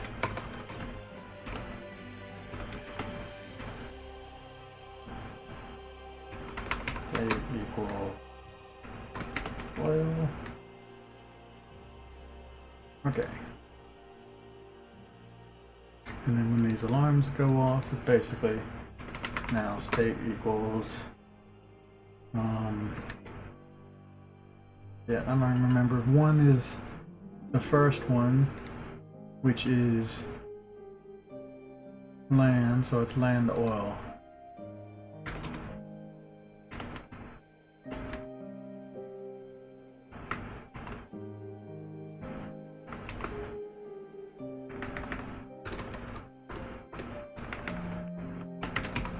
Cool. Alright, that's a start. So when it's here, it's doing nothing. When it's here, it's doing nothing. It's just a state to sit in. So I really don't need these two states, probably, because it just, the state is don't move. But whatever. This one, let's start here. Oil to land. That's the first thing we'll want to do anyway. So when it's in this state,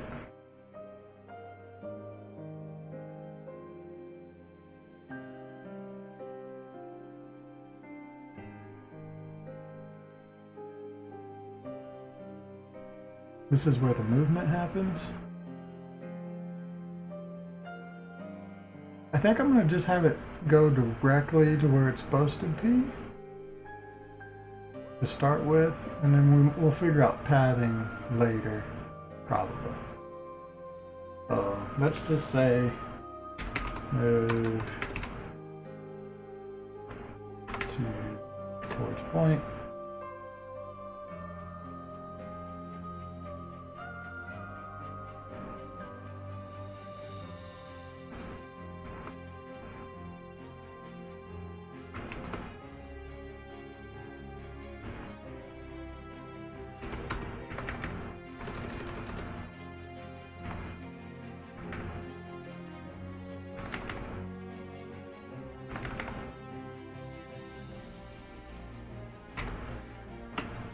Okay, move to that point at speed 1.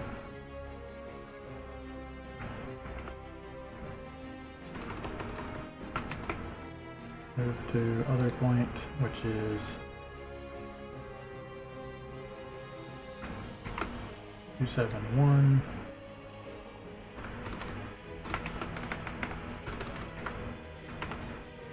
That speed, and then these speed equals 0.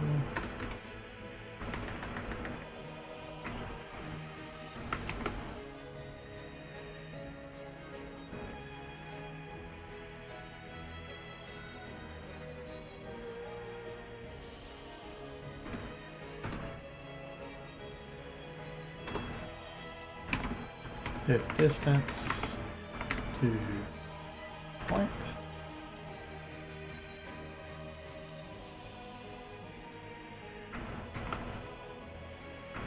These two is less than, so it is possible to get like a percentage, even though it's moving at speed 1, but it's moving at like diagonals. It's possible to get decimal points. So it's never going to go directly to the point it's supposed to be at, but I want it to be if it's within 2 pixels, I think. Then that's when we switch to the other thing, basically.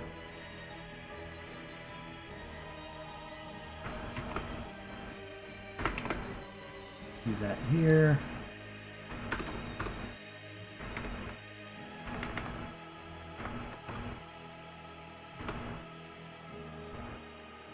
Okay. All that's good. So all I have to do is do sprite switching now. So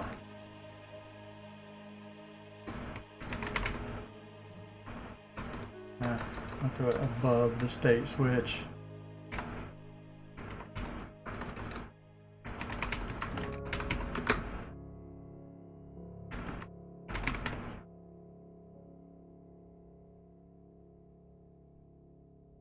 No, uh-oh, S.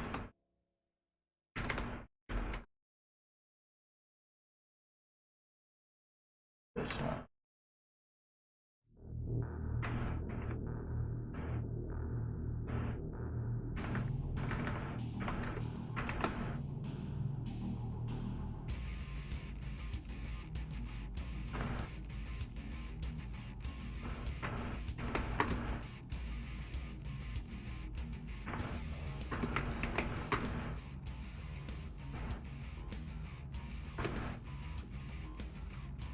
Alright, so I'm swapping this sprite to be the normal helicopter thing when it gets to its destination, and the flying one when it takes off. Okay, here's what I'm going to do. I'm not going to make a second object. Usually I would create another object for the blades. Not going to do that this time. This time I'm going to if state equals. Alright, and now that I think about it, seeing as this is dumb, I'm going to get rid of it. So no oil, no land, let's just say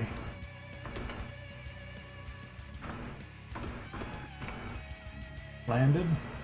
What would you call a helicopter that's on the ground?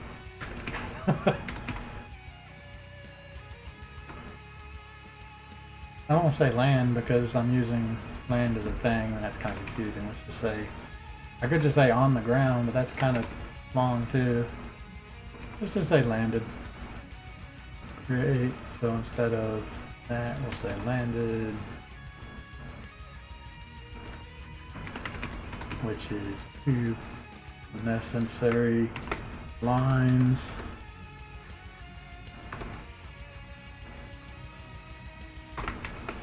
There we go, state equals landed. Cool. So now, back in the draw, state equals landed.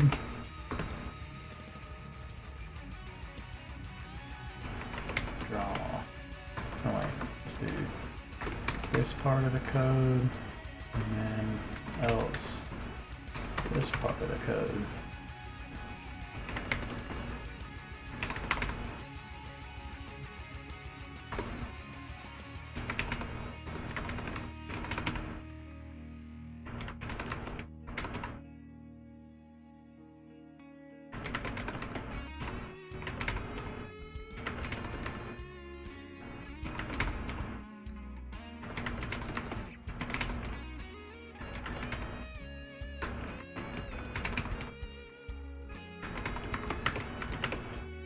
Cool. Do that here.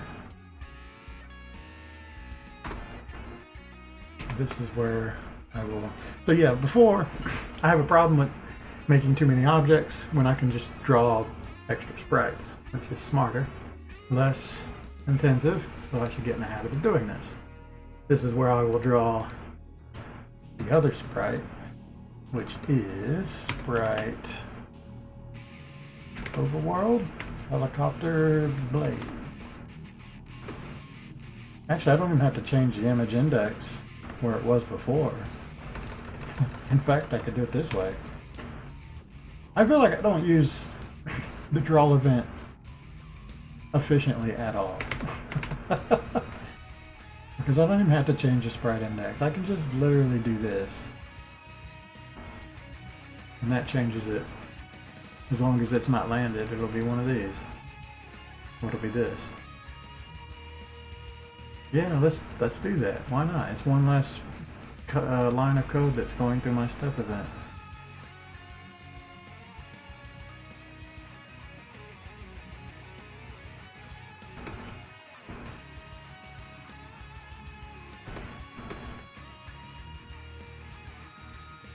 Okay. The hitbox doesn't matter at all, so image angle is fine here, but I need... Ah, yes. It doesn't... Okay. Yeah, definitely need an angle variable. I also need another angle for this. No, that shouldn't be necessary.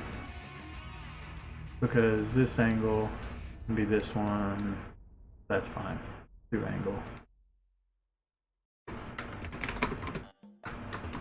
0. So let's do...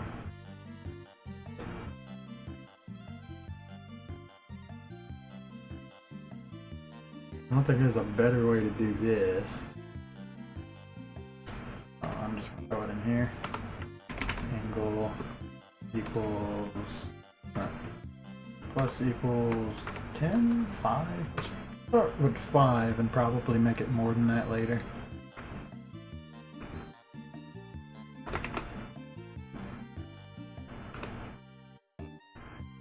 And I need image angle. Grounded? Oh.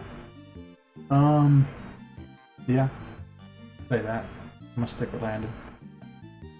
I usually use grounded for an object that's touching a floor, which technically it kind of is, but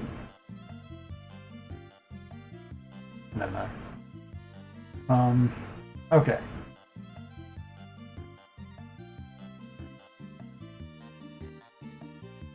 How do I get this guy to face where he's supposed to be? First, I need to look at the image itself, because there's definitely code for this.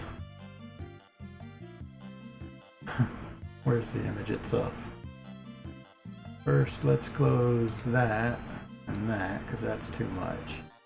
We don't care about that. Don't care about shaders. Don't care about testing objects. Or player objects.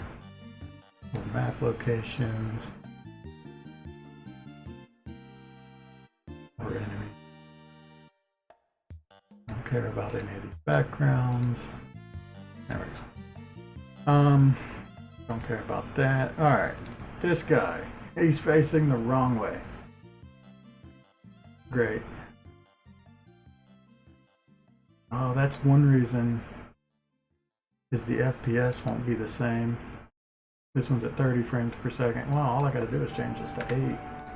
That should work. No, the image index won't change either. Okay. I didn't think about that. Oh, let's change this to 0. It doesn't matter. Right. The reason to change the sprite index is because this has the animation in it. And it has the animation speed. It's also got the origin point and stuff. Yeah, okay. I guess I was wrong with the whole draw sprite thing, because it's a lot more complicated than this. So I am going to go back to sprite index and fix all that.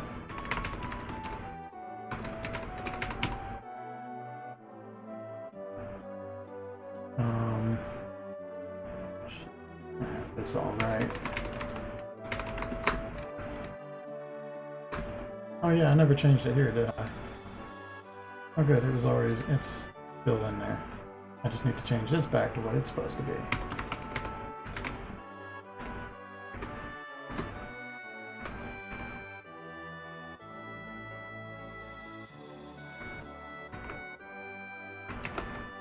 Cool. Alright. How to get this guy to face where he's supposed to be. We're moving towards point. We want to say, oh God, I haven't done this in a while. Image angle equal. I think there's a function for this. I just don't remember. Something to make it face towards the direction it's moving.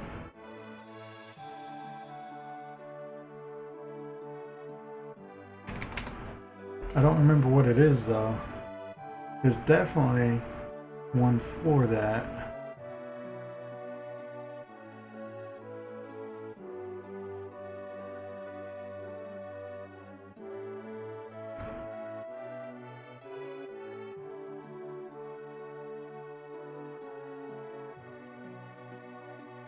I don't remember. There's definitely a way to do this though.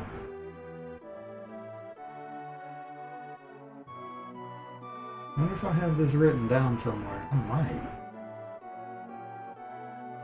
This isn't something I do too often. This is for like if you have like a missile or something that faces in the direction it's moving. I very rarely use this, so I don't remember it off the top of my head.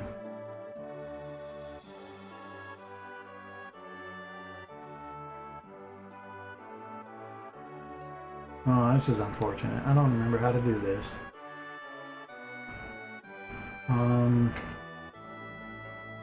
It's something like seeing where you're going and getting the angle from that, and that sets your image angle. I know it's one of, I just got to get like the right word. Let's try point direction. I think that's what I'm looking for. Distance to point, move towards point, is what I'm doing. Yeah, I think, okay, point direction is what I'm looking for. And then we want X, Y, and then we want where we're going. 6, 4, 3, 4, 4, 6. Alright, I think point direction gives a value from 0 to 3 or 259. And that'll give me my angle. Alright, let's see.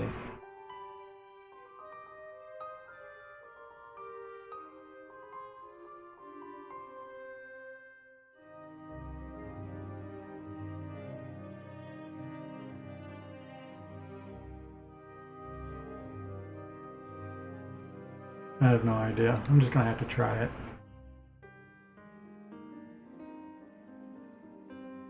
I don't know what value point direction returns. I'm just gonna hope that works for image angle. But it probably won't. And it's definitely gonna be backwards too, because the sprite's backwards. But as long as even if it's traveling backwards, I can fix that. I just want to make sure it kind of works. Okay. So we have helicopter blades, we have them turning, we have it moving towards the point it needs to be at, we have it rotating correctly. Once it gets to the point, it goes back to the thing. I guess this is where we set up state equals landed.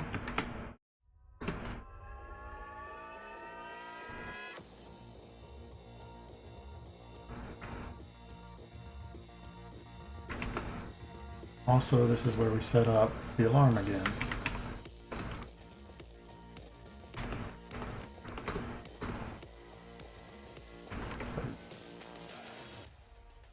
I could set up a variable here so I can change this easily. Yeah, let's do that.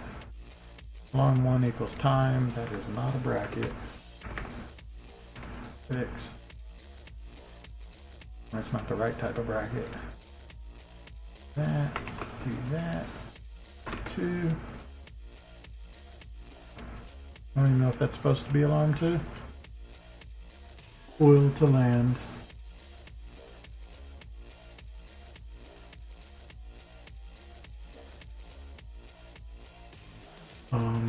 So technically when it lands, that would be alarm 1 if by land 1. Yeah, okay, that should be right.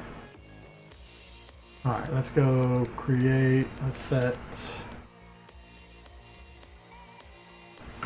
copy these, get rid of them, go above where they should have been. Now we say time equals 30. I set these to be time and time. Alright, so I just changed the time variable and I can adjust how long it stays sitting in all the code. Okay.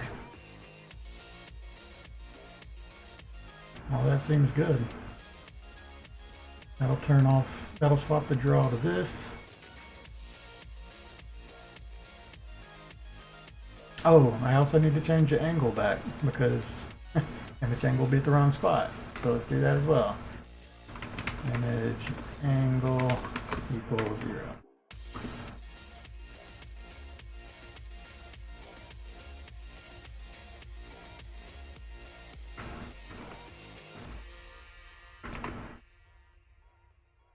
Okay.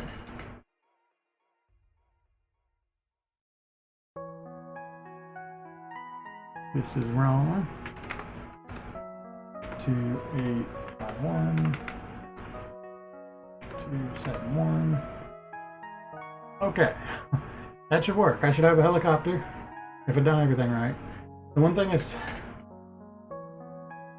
I was thinking like having like a takeoff kind of animation. I don't even think I have like any animation on this at all, which is weird because I swear I made a thing with the helicopter blades side. Well, maybe I got rid of that. I think I got rid of that. I think I did an animation for this and then I decided not to use it. But it would have been nice to have it like take off a bit and then go to the top down view. Whatever. Let's test it. Sure. Let's see what it looks like. Maybe it works the first time.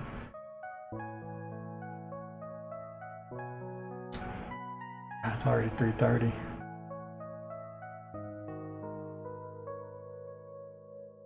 I'm probably gonna have to stop doing this at like 4 and try to go back to bed.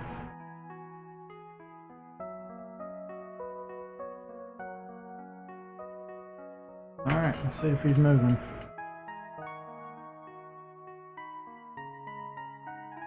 Oh, there he is.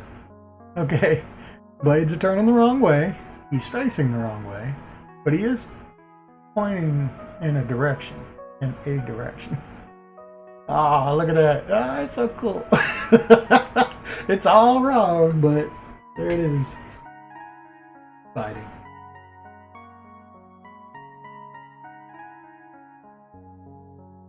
Definitely need to spin faster than that.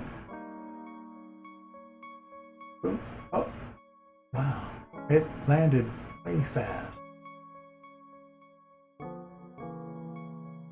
Was the point not right? What happened? Okay. Wait a second.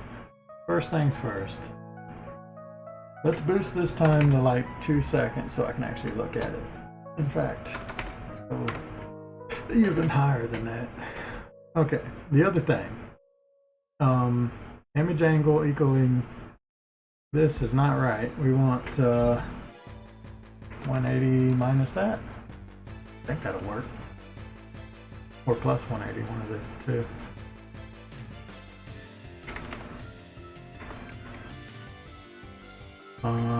This angle needs to be minus equals.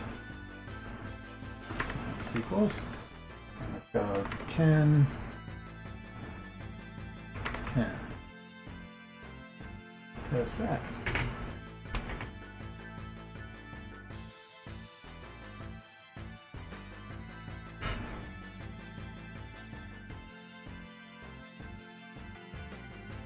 It's already taken off. It is not facing the right direction. I don't think.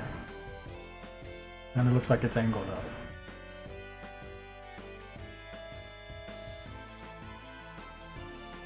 I like the speed of the blade. Also need to draw a shadow.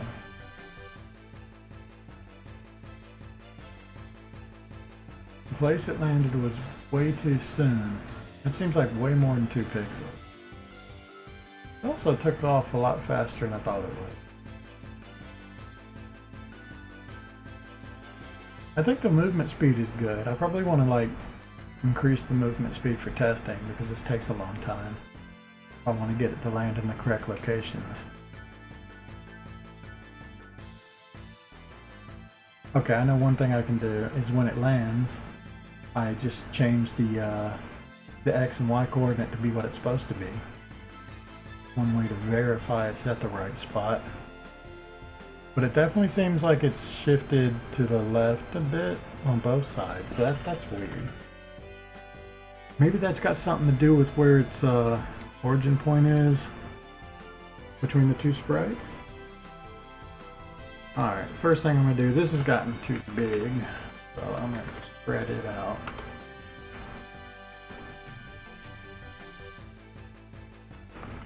I need to do more with it anyway.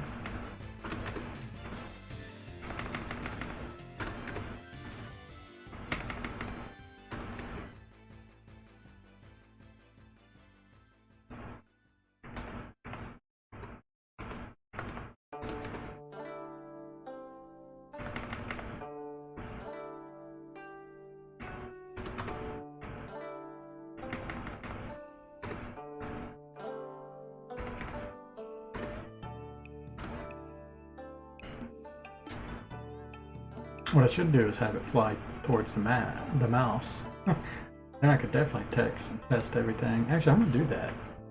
I'm gonna do that by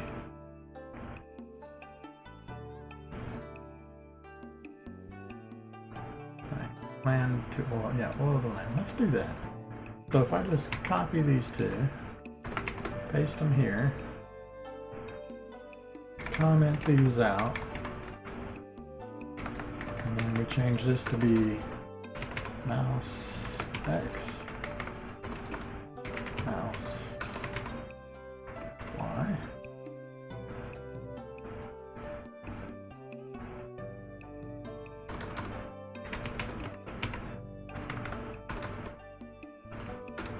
I want to make sure it's facing the right direction. And with it moving just side to side, it's kind of hard to tell that. But if I fly towards the mouse, I can definitely check. What was the other thing that I needed to do? When it lands, it needs to actually shift to the right spot. So X equals 643. Did I just type this in wrong? No, that's right. Y equals 4, 4, 6. That I'm gonna do this.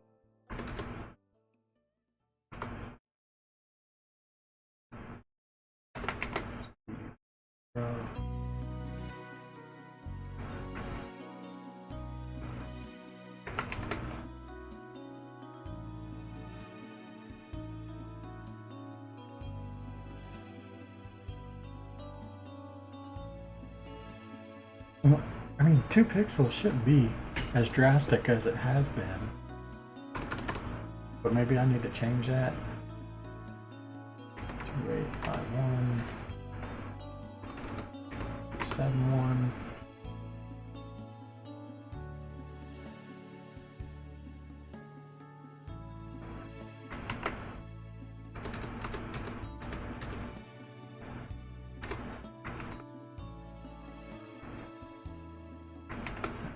This to make it nicer.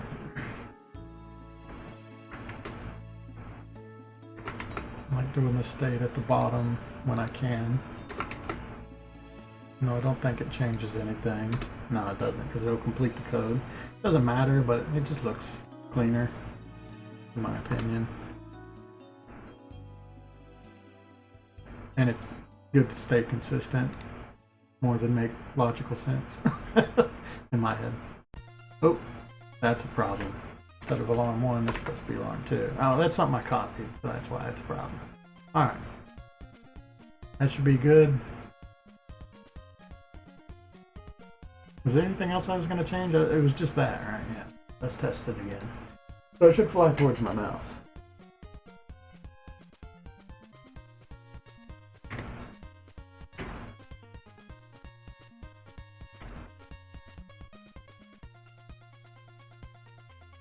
Okay, it's definitely not facing the correct direction.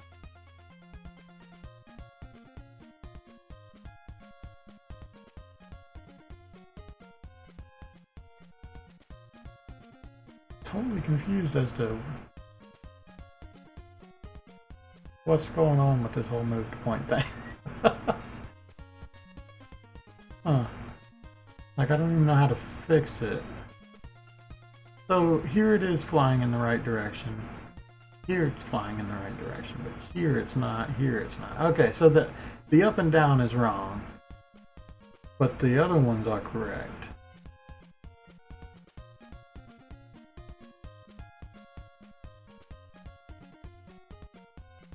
Honestly, I think there's a better way to fix that I should do. Let's here's the easy thing to do. If I take this and just go to edit image,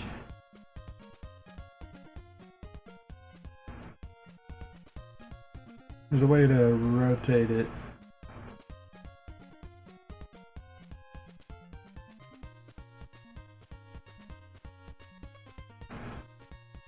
Isn't there? Mirror brush tool. What is mirror brush tool?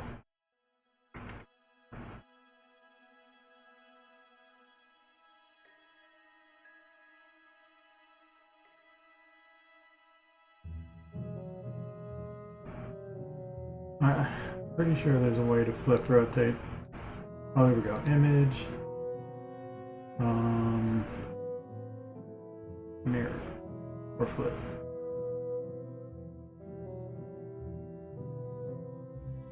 Mirror all frames. There we go. I don't think that broke anything either. There we go. Now it's facing to the right, which is what Game Maker Studio likes. When you face to the right. Alright.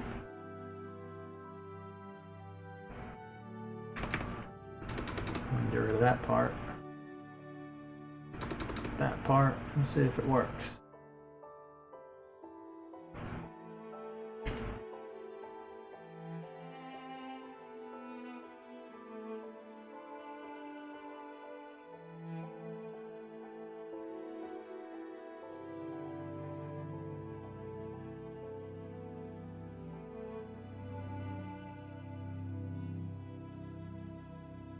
I've been enjoying this a lot, even though it can be frustrating at times.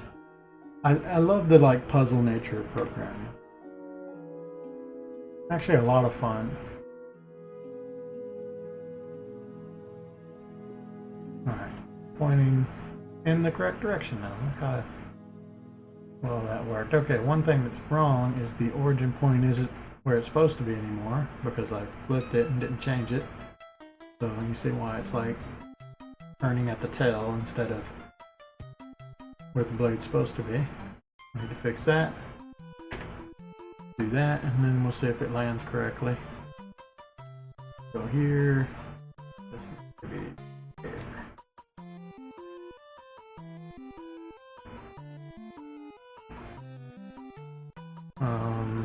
Did I ever set this up right? Yeah. Right in the center. I guess that's fine. It is right in the center of the helicopter itself. We'll keep that. Okay, so I want to, now that I know that the mouse direction thing is working, I'm going to get rid of that. Do that, do that. Make this, and test.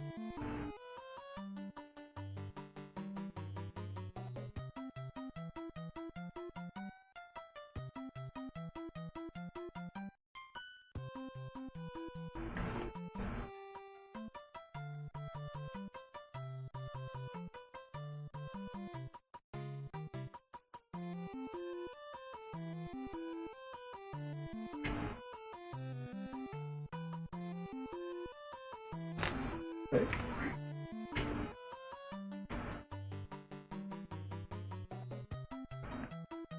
There it is, flying where it's supposed to go, all looking correct.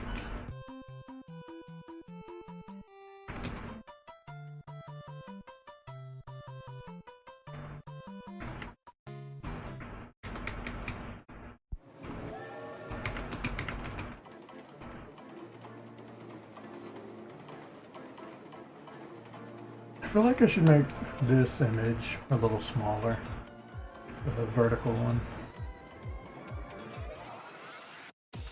It lands in the correct spot now. Oh, I know why it was doing that thing before, because the hitbox of the sprite is how the place meeting works. So because the hitbox is like a big square, the hitbox was touching the spot where it's supposed to be and it's setting down immediately. And that's why that little distance was always off. So to fix that, I can just make a smaller hitbox. That's one thing to do. Or I could make it based off of the origin point. But it's kind of fine now and it's not a big issue, but I'm gonna go ahead and just change that because I can. And it might be a problem. Collision mask, I'm just gonna make a manual.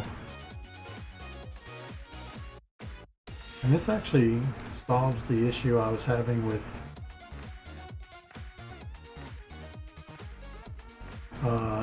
it not being where it's supposed to be exactly.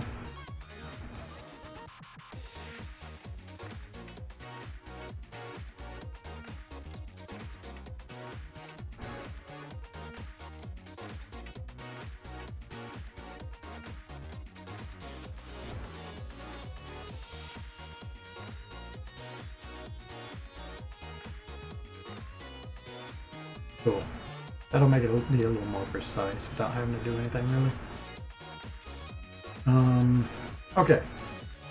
Now that that's done, I need to go into shaders. Now, come to my attention, I need a new shader that I didn't think about before, and that is shader shadow. Haven't really done shadows much that often. Usually it's a more advanced thing, but we'll throw it in here. So this is white. Honestly, I want an off black, probably like 0.0. Let's do 0.1 to start with.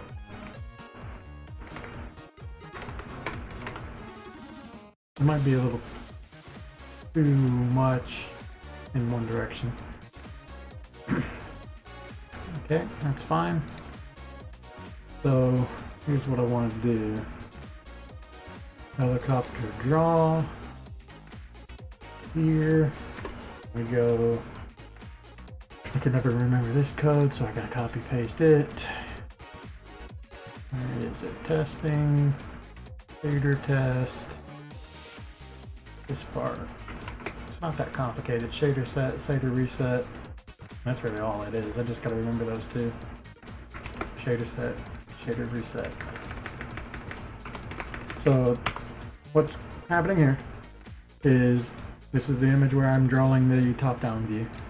I'm going to set a shader, and the shader is going to be shader shadow, and then it's going to draw whatever the image is with the shader applied to it, and then it's going to reset the shader so that the next object doesn't have a shader on it.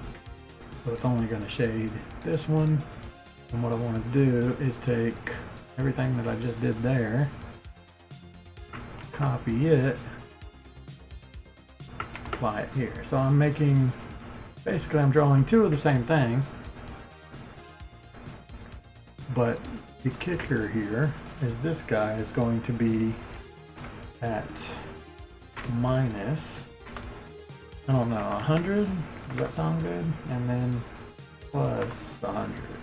Minus would be up, we want it to be down. Plus 100. Minus 100. Plus 100. And then I think I want the image X scale to be like times 1.2. So it's a little, the shadow is going to be cast. The idea is objects here, shadow is going to be down here, and I want the shadow to be a little bit bigger than the original image because it's farther down. So I'm going to say image X scale and image Y scale are going to be times 1.2, so they're just a little bigger.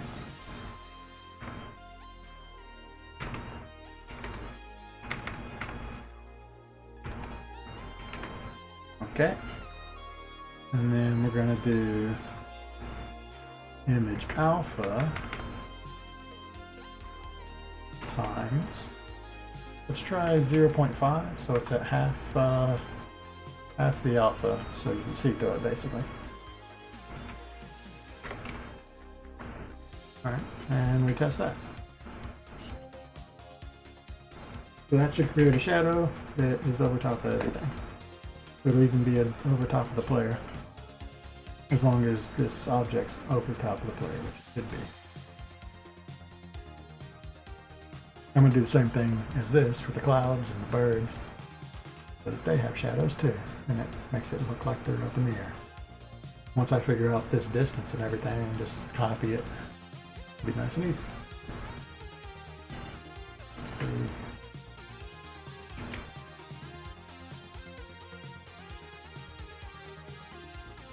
Wrong direction, but it's working. I want it to be to the right, I think. It looks weird that way. Ooh, if I want to be real fancy when it takes off, this is how I can do a takeoff. Just have the shadow move away from it, and that'll make it look like it's coming up or something.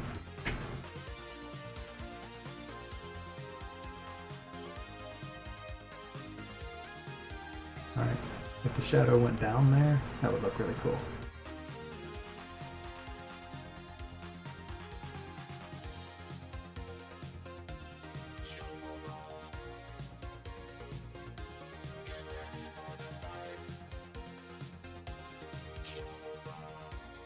I don't know. Let's first, let's start with making it plus. Let's try 50 instead.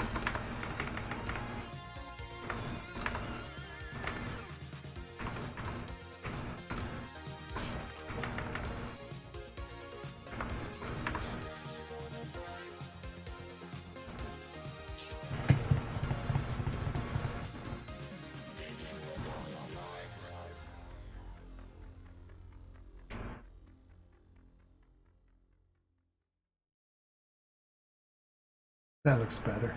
That looks a lot better. Is it, the shadow should be smaller? Was I doing it backwards? I was doing it backwards. Yeah, the shadow should be smaller if it's in the distance. Like, it makes sense the shadow it's casting is bigger, but from the angle that we're seeing it, I think my logic is backwards. Let's make it smaller.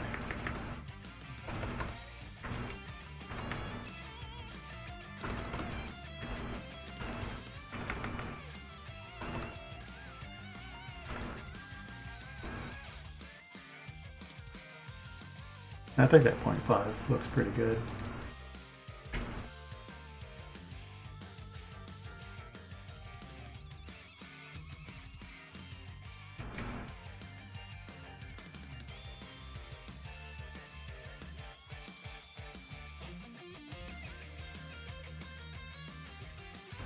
That looks pretty good.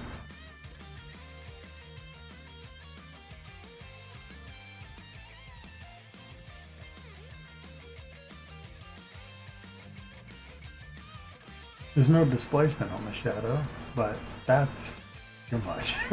Too much for me.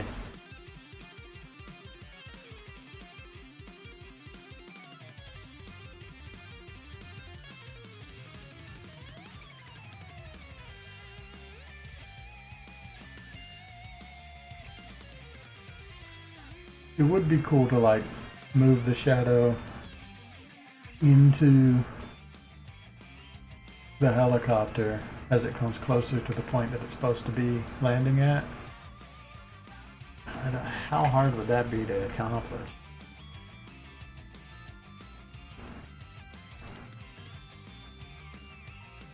I'd have to set up a variable that's like, no, this is possible. Okay, Let's do something like shadow this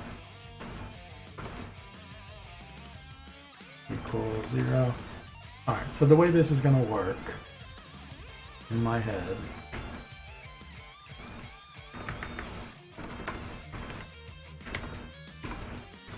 I'm going to multiply by shadow distance, and then we're going to figure out what the shadow distance is based on how close we are to our location we're landing. This is a way to cheat this, and it should work pretty nicely. So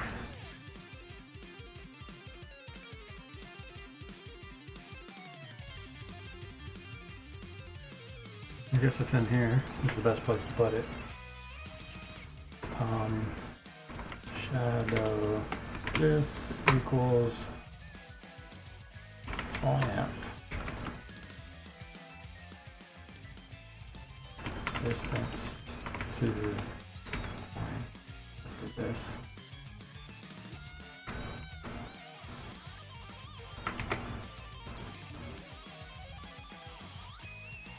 Or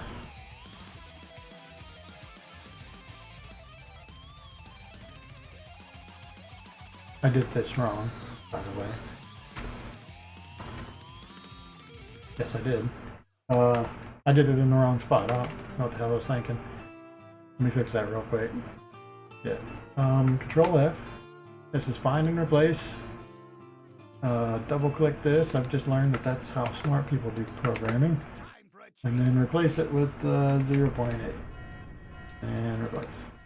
Okay, now it's the 50s that I wanted to change. So 50 with shadow this. There we go.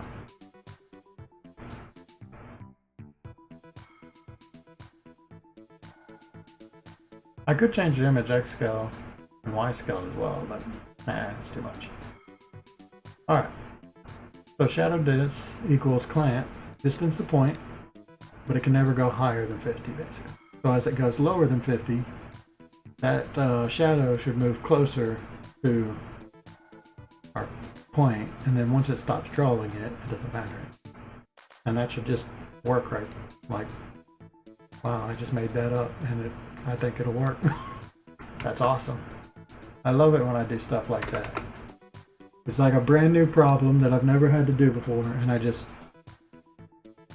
nail it, right? Except for this this part. Motherfucker. What did I do wrong?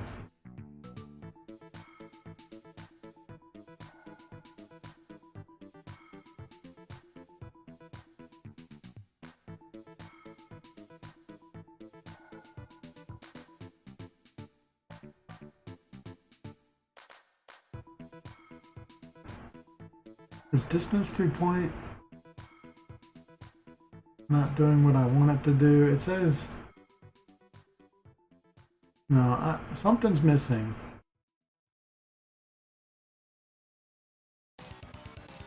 This is correct.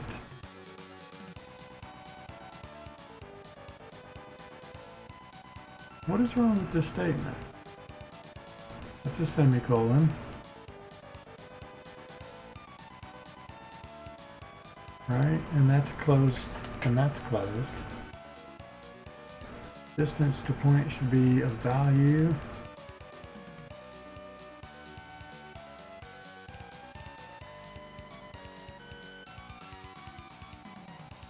I'm missing something, aren't I? Plant value min max. Oh, okay. Distance to point is the thing we're doing, so it needs to be 0 to 50. That's what I was missing. Yeah, okay, cool. Alright, fixed. Right, yeah, it's got to be between 0 and 50. This is the thing that we're figuring, that we're clamping. Cool. Alright, now let's fix. Knocked it out of the park the first try.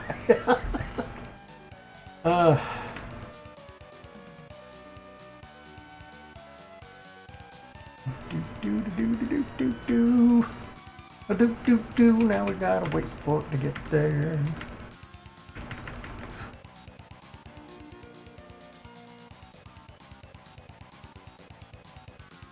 You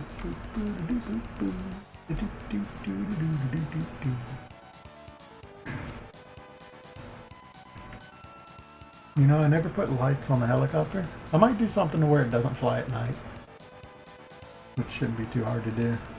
But I need to do dynamic lighting first. Let's see it. Oh, that was beautiful. It happened really fast, but it does work, and it works for takeoff too. Yeah, I know why it works for takeoff. Okay, cool. That's another problem. So it works for takeoff because it's still checking this. I need to do... I mean, that's a happy little accident, to be honest. We want to do... Oh yeah, how does this work? Crap. I can't do that because it's going to give it 50 every time.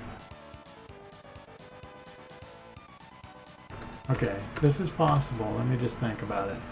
I need to do another if statement. If... Oh yeah, I know how to do this. If distance to point... This will work for both of them too. 643... 446 is less than distance to point 2851 271 do one code, else do the other code.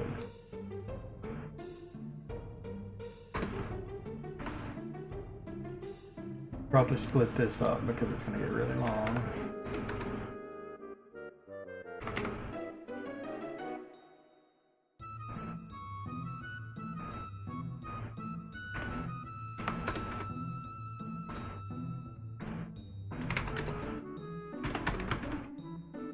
Alright, now I can copy this into here. So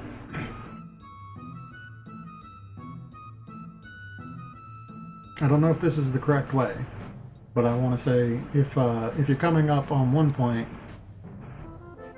draw based off of that point. If you come up on the other point, draw based off of that point. And this should be reflecting that. 2851 271. Alright, and let's go ahead and just copy this stupid thing.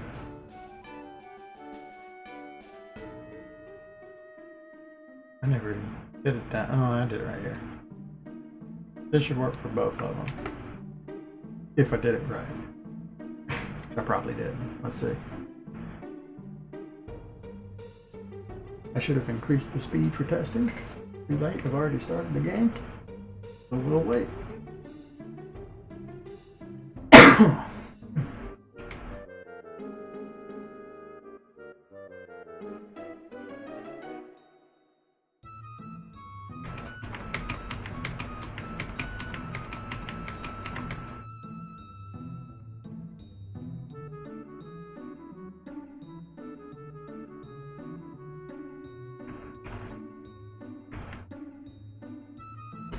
Alright, if I see it go in, I think we succeeded. And if I see it come out when it takes off.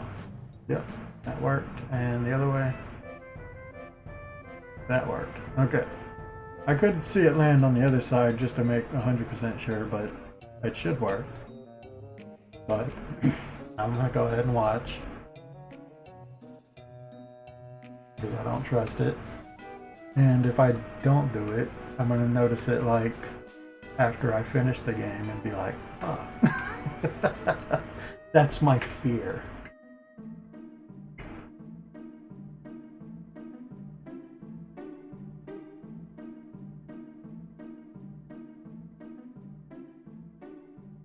Ah, beautiful. Oh, I love it. Yeah, that's great. Okay. That works good. It's everything I ever wanted. What else? There was something I was just thinking about. Alright, the time. Alright. Let's adjust time. So,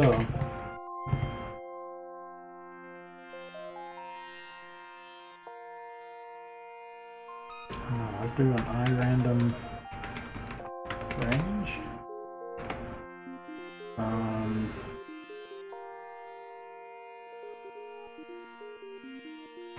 2 seconds. Now, it needs to be on the ground for a lot more than 2 seconds. Probably like, I don't want it flying back and forth constantly. It needs to be a thing that happens every now and then. Otherwise it's overused. So I probably want to do like maybe 30 seconds to a minute.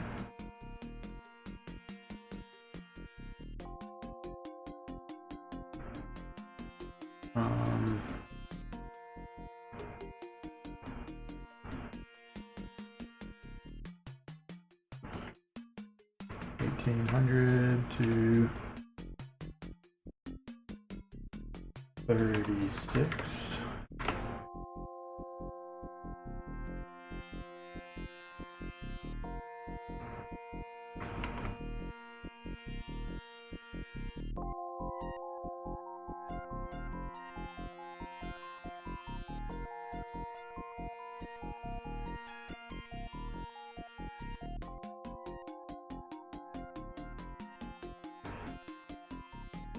I can't use time for this.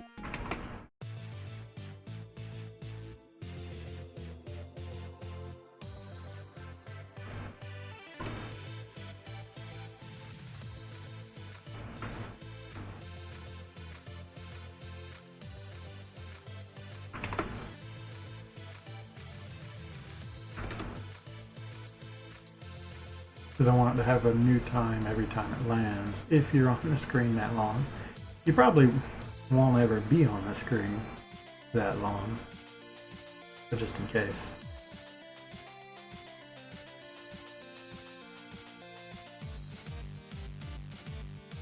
Alright, it's 4 a.m. I need to stop. I believe that's set up correctly. Alright, so we put the ship in, we put in our first little accent, and I talked a lot about stuff that is so complicated even I don't understand most of it. There's all these extra windows. Yeah, okay, I'm in here. I'm gonna keep working on this. Man, I just want to say, a part-time job has been, it seems like it's been really great for fixing my work ethic, because every time I get home, or it's a part-time job, so it's like 5 hours I'm there, which is nothing.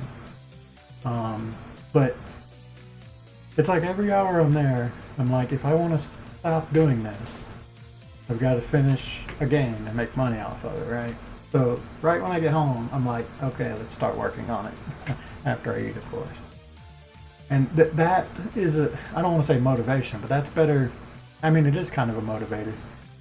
I don't like using the word motivation that much, but yeah, that is a better motivator than anything else I've done on my own. I even went like broke, and that was not a good enough motivator. But being at work is somehow just activates my, I want to do, I want to do something else.